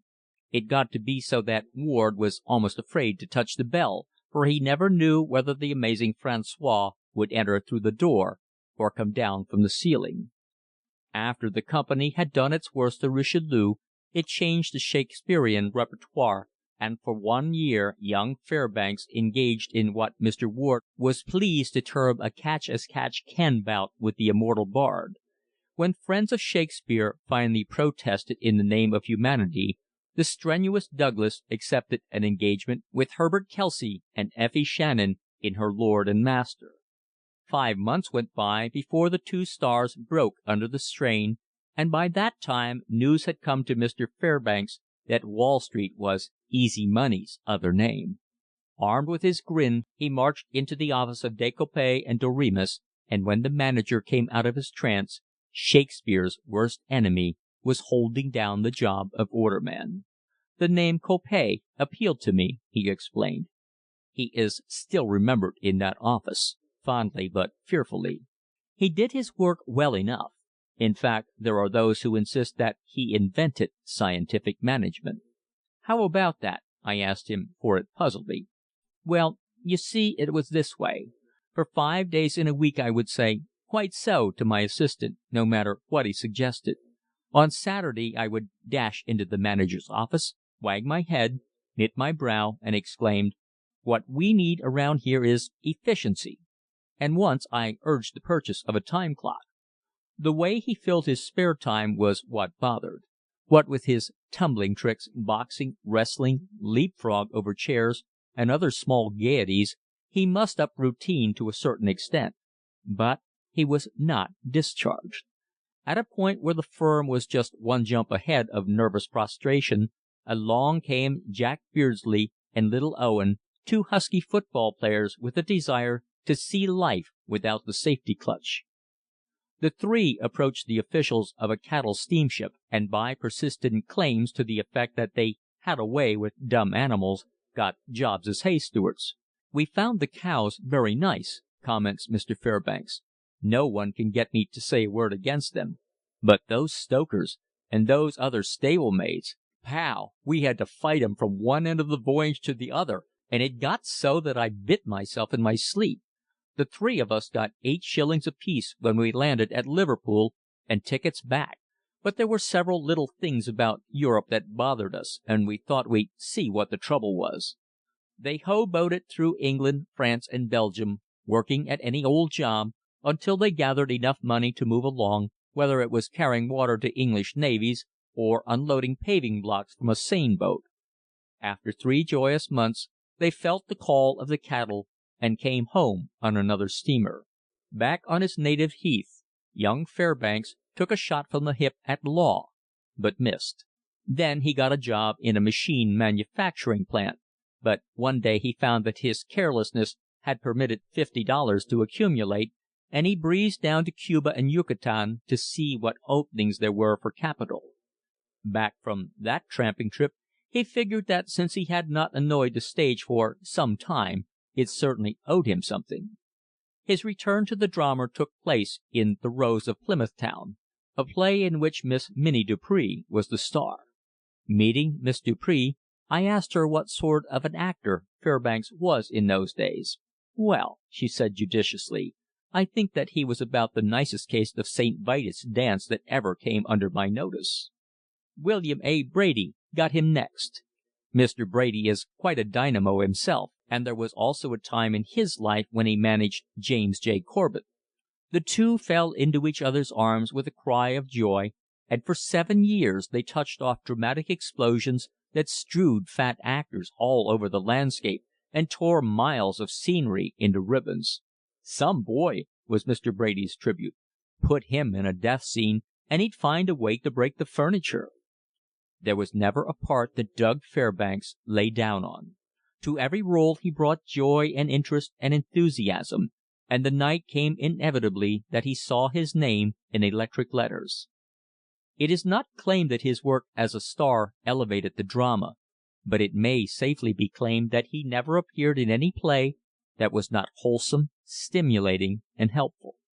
Nothing was more natural than that the movies should seek such an actor, and they set the trap with attractive bait. 'Come over to us,' they said, 'and we'll let you do anything you want. Outside of poison gas and actual murder, the sky's the limit.' Without even waiting to kick off his shoes, Doug Fairbanks made a dive. The movie magnates got what they wanted, and Fairbanks got what he wanted. For the first time in his life he was able to let go with all the force of his dynamic individuality, and he took full advantage of the opportunity. In The Lamb, his first adventure before the camera, he let a rattlesnake crawl over him, tackled a mountain lion, jiu-jitsu'd a bunch of Yaqui Indians until they bellowed, and operated a machine gun. In his Picture in the Papers, he was called upon to run an automobile over a cliff, engage in a grueling 6-round go with a professional pugilist, jump off an Atlantic liner and swim to the distant shore, mix it up in a furious battle royal with half a dozen husky gunmen, leap twice from swiftly moving trains, and also to resist arrest by a squad of just Willards dressed up in police uniforms. The half-breed carried him out to California and, among other things, threw him into the heart of a forest fire that had been carefully kindled in the redwood groves of Calaveras County. Amid a rain of burning pine tufts, and with great branches falling to the ground all around him, Dougie was required to dash in and save the gallant sheriff from turning into a cinder. Hair and eyelashes grew out again, however his blisters healed, and in a few days he was as good as new. The Habit of Happiness was rich in stunts that would have made even Battling Nelson turn to tatting with a sigh of relief. 5 gangsters, sicked on to their work by the villain, waylaid our hero on the stairs, and in the rough and tumble that followed, it was his duty to beat each and every one of them into a state of coma. He performed his task so conscientiously that his hands were swollen for a week, not to mention his eyes and nose. As for the 5 extra men who posed as the gangsters, all came to the conclusion that dock walloping was far less strenuous than art, and went back to their former jobs. The Good Bad Man was a Western picture that contained a thrill to every foot of film. Our hero galloped over mountains, jumping from crag to crag, held up an express train single-handed in order to capture the conductor's ticket punch, grappled with gigantic desperadoes every few minutes, shot up a saloon, and was dragged around for quite a while at the end of a lynching party's rope. Reggie mixes in was one joyous round of assault and battery from beginning to end. Happening to fall in love with a dancer in a Bowery cabaret, Reggie puts family and fortune behind him and takes a job as bouncer so as to be near his lady love. Aside from his regular duties, he is required to work overtime on account of the hatred of a gang leader who also loves the girl. 5 scoundrels jump Reggie, and after manhandling him 4, he drops from a second-story window to the neck of the 5th and chokes him with hands and legs, after which he carries the senseless wretch down the street and gaily flicks him, as it were, through a window at the villain's feet. As a tasty little finish, Reggie and his rival lock themselves in an empty room and engage in a contest governed by packing-house rules. 3 days after the combat, by the way, the company heads were pleased to announce that both men were out of danger, unless blood poisoning set in. The mystery of the leaping fish was what is known as a water picture, and Doug, as a comedy detective, was compelled to make a human submarine of himself, not to mention several duels in the dark with Japanese thugs and opium smugglers. Another day of it, he grinned, and I'd have grown fins. Manhattan Madness was really nothing more than St. Vitus' dance set to ragtime. Our hero climbed up eaves pipes, plunged through trapdoors down into dungeons, jumped from the roof of a house into a tree, kicked his way in and out of secret closets, and engaged in hair-raising combats with desperate villains every few minutes. It is not only the case that Doug Fairbanks made good with the movie fans. What is more to the point, he made good with the bunch itself. In 9 cases out of 10, the legitimate star, going over into pictures, evades and avoids the rough stuff. To some humble hardy double is assigned the actual work of falling off the cliff, riding at full speed across granite hedges, taking a good hard punch in the nose, or plunging from the top of the burning building. Many an honest cow-puncher, taking his girl to the show with him to let her see what a daredevil he is, has died to death upon discovering that he was merely doubling for some cow-eyed hero who lacked the nerve to do the stunt himself. Doug Fairbanks is one of the few movie heroes who have never had a double. He asks no man to do that which he is afraid to do himself. No fall is too hard for him, no fight too furious, no ride too dangerous.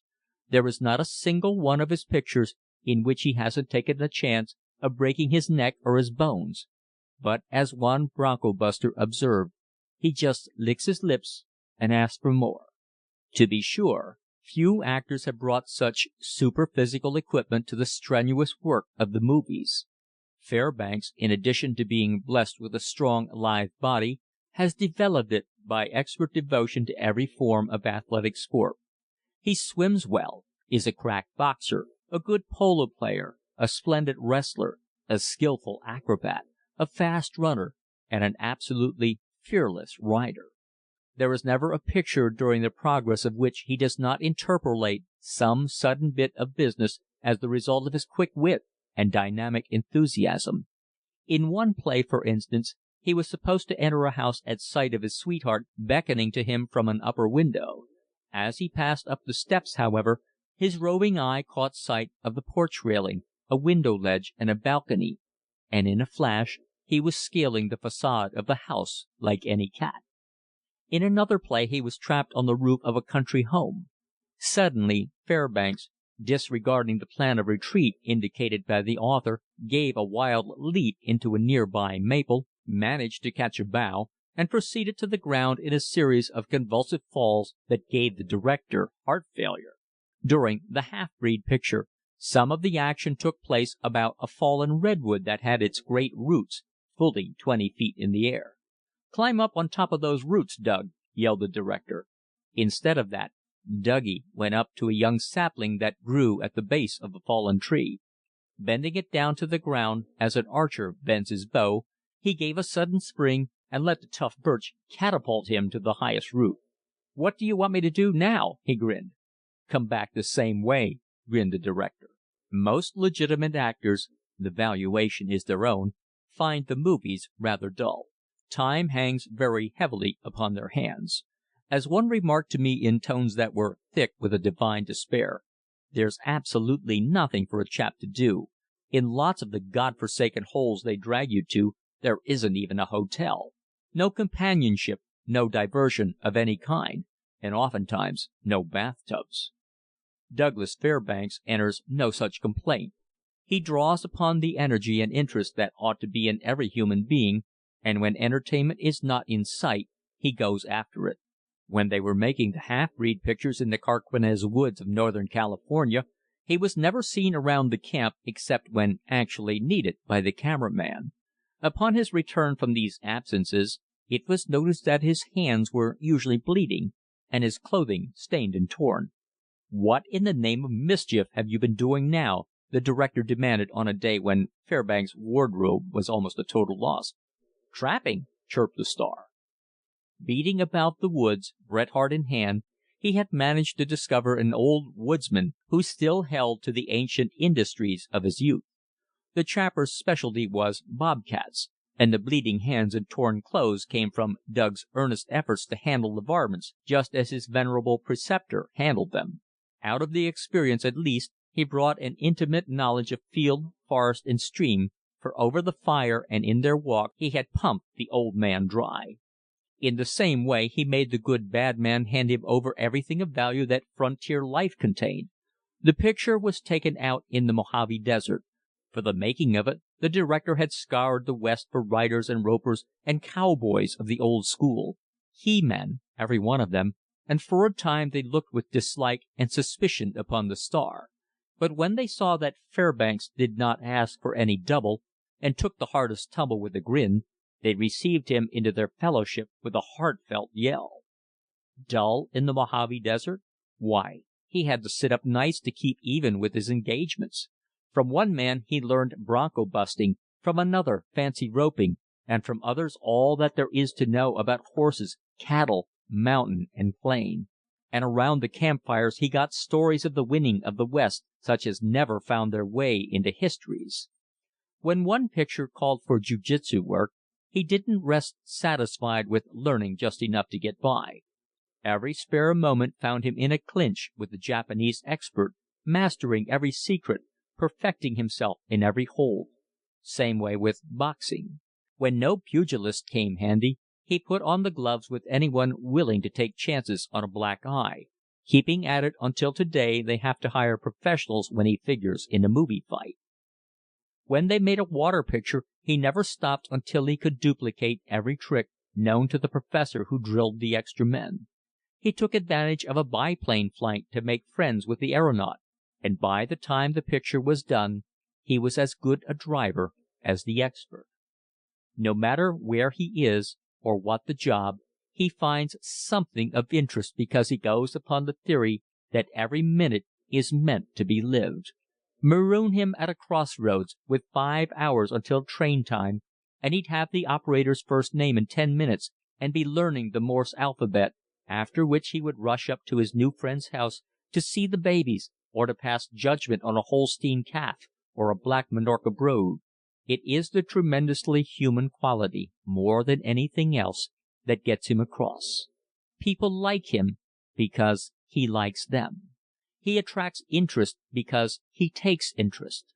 Talk with any of the big men in the motion picture industry, that is, those with brains and education, and they will tell you that personality counts more in pictures than it does on the stage. H. B. Aiken, president of the Triangle Film Corporation, said to me, "The screen is intimate. The camera brings the actor right into your lap. In the speaking drama, makeup and footlights change and hide, but not the least flicker of expression is lost in the picture. It's a test of realness, and it takes a real man or a real woman to stand it. Art isn't the thing at all, nor do looks count for half as much as people suppose. It's what's back of the art and the looks that makes the hit, and if they haven't got something, the artist and the beauty don't last long." We picked Douglas Fairbanks as a likely film star, not on account of his stunts, as the majority think, but because of the splendid humanness that fairly oozed out of him. When he isn't before the camera, or fooling with an airship or a motor, or playing with children, or getting acquainted with a tramp or a trapper, or practicing stunts with a rope or a horse, young Mr. Fairbanks fills in his spare time writing scenarios. As everyone knows, the motion picture drama has been a tawdry thing for the most part, either a rehash of old stage plays, novels, and short stories, or else mediocre originalities that epitomize banality. Young Mr. Fairbanks descended from the established custom from the very start. "It's all wrong," he declared. "We've got to stand on our own feet. Develop your own dramatists." Practically every play in which he has appeared sprang from his personal suggestion, and in many of them he has collaborated with the scenario writer. The three things that he demands are action, wholesomeness, and sentiment that rings true. Never make the mistake of thinking that Douglas Fairbanks starts and finishes with mere good humor and physical exuberance. There is more to him than his grin, for his mind is as strong and vigorous as his body. He reads and thinks, and behind his smile is a quick and eager sympathy that takes account of the sadnesses of life as well as its promises. The habit of happiness was very much his own idea, and in it he took occasion to show a midnight bread line, the misery of the slums, and various forms of social injustice. It isn't that he thinks himself called to uplift and reform, but, as he expresses it, every little bit helps. In the last talk I had with him, he was enthusiastic over the future of the movies as a world force. He speaks in ideas rather than words, for when he feels that he has indicated the thought, he never troubles to finish the particular sentence. Pictures are like music, he declared. They speak a universal language. Great industry, just in its infancy. Before long, films will pass from one country to another. Internationalism. Why not? Love, hate, grief, ambition, laughter, they belong to one race as much as the other. All peoples understand them. It's hard to hate people after you know them. Pictures will let us know each other. They'll break down the hard national lines that now make for war and suspicion. Other things followed, for we discussed everything from cabbages to kings, and then I plumped the question at him that I had been waiting to ask from the first. How do you like the movies as compared to the speaking drama? Come now, cross your heart and hope to die. When the night comes down and the lights go up, isn't there a blue minute now and then? Surest thing you know, he grinned. It isn't because there's such a radical difference between the talkies and the movies, however. He refers to musical comedy as the screamies. The play in the theater is largely a matter of pantomime, you know. Dialogue is employed to advance the actual plot, only when it is impossible or impractical to do it with dumb show. And when I think of some of the lines I've been called upon to spout, I can't say that I regret the movie's lack of dialogue. What does hurt, though, he admitted, is the absence of response.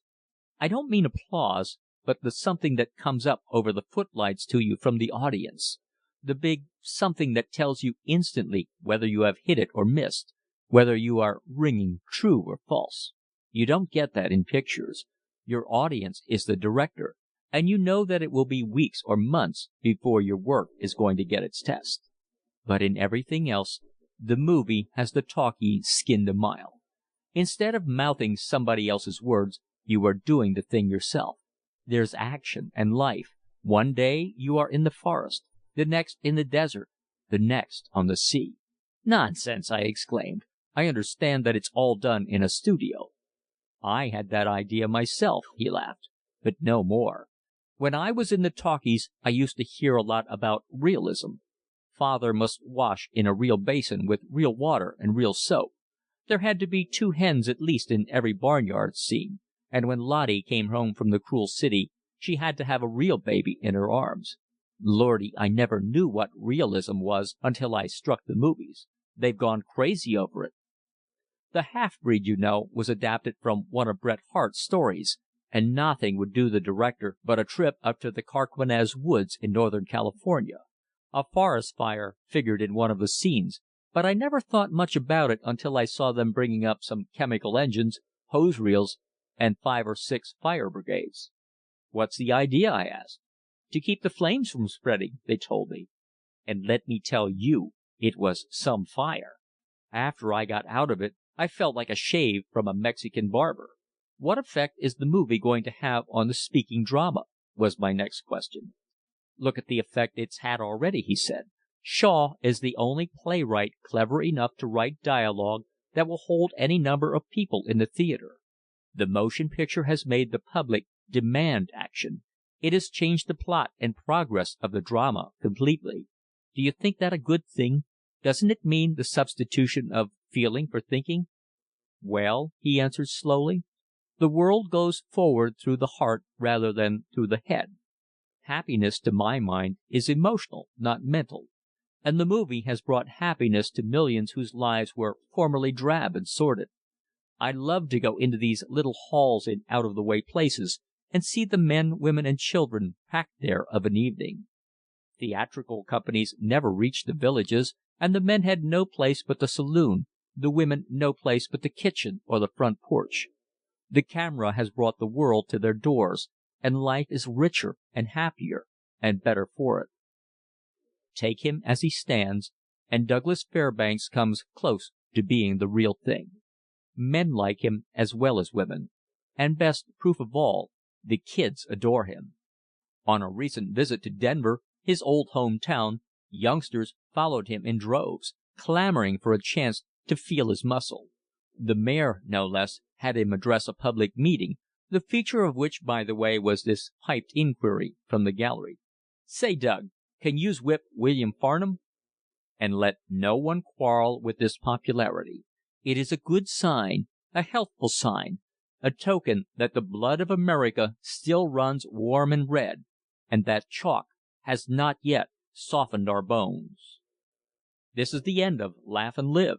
Recording by Tom Weiss, Tom'sAudiobooks.com.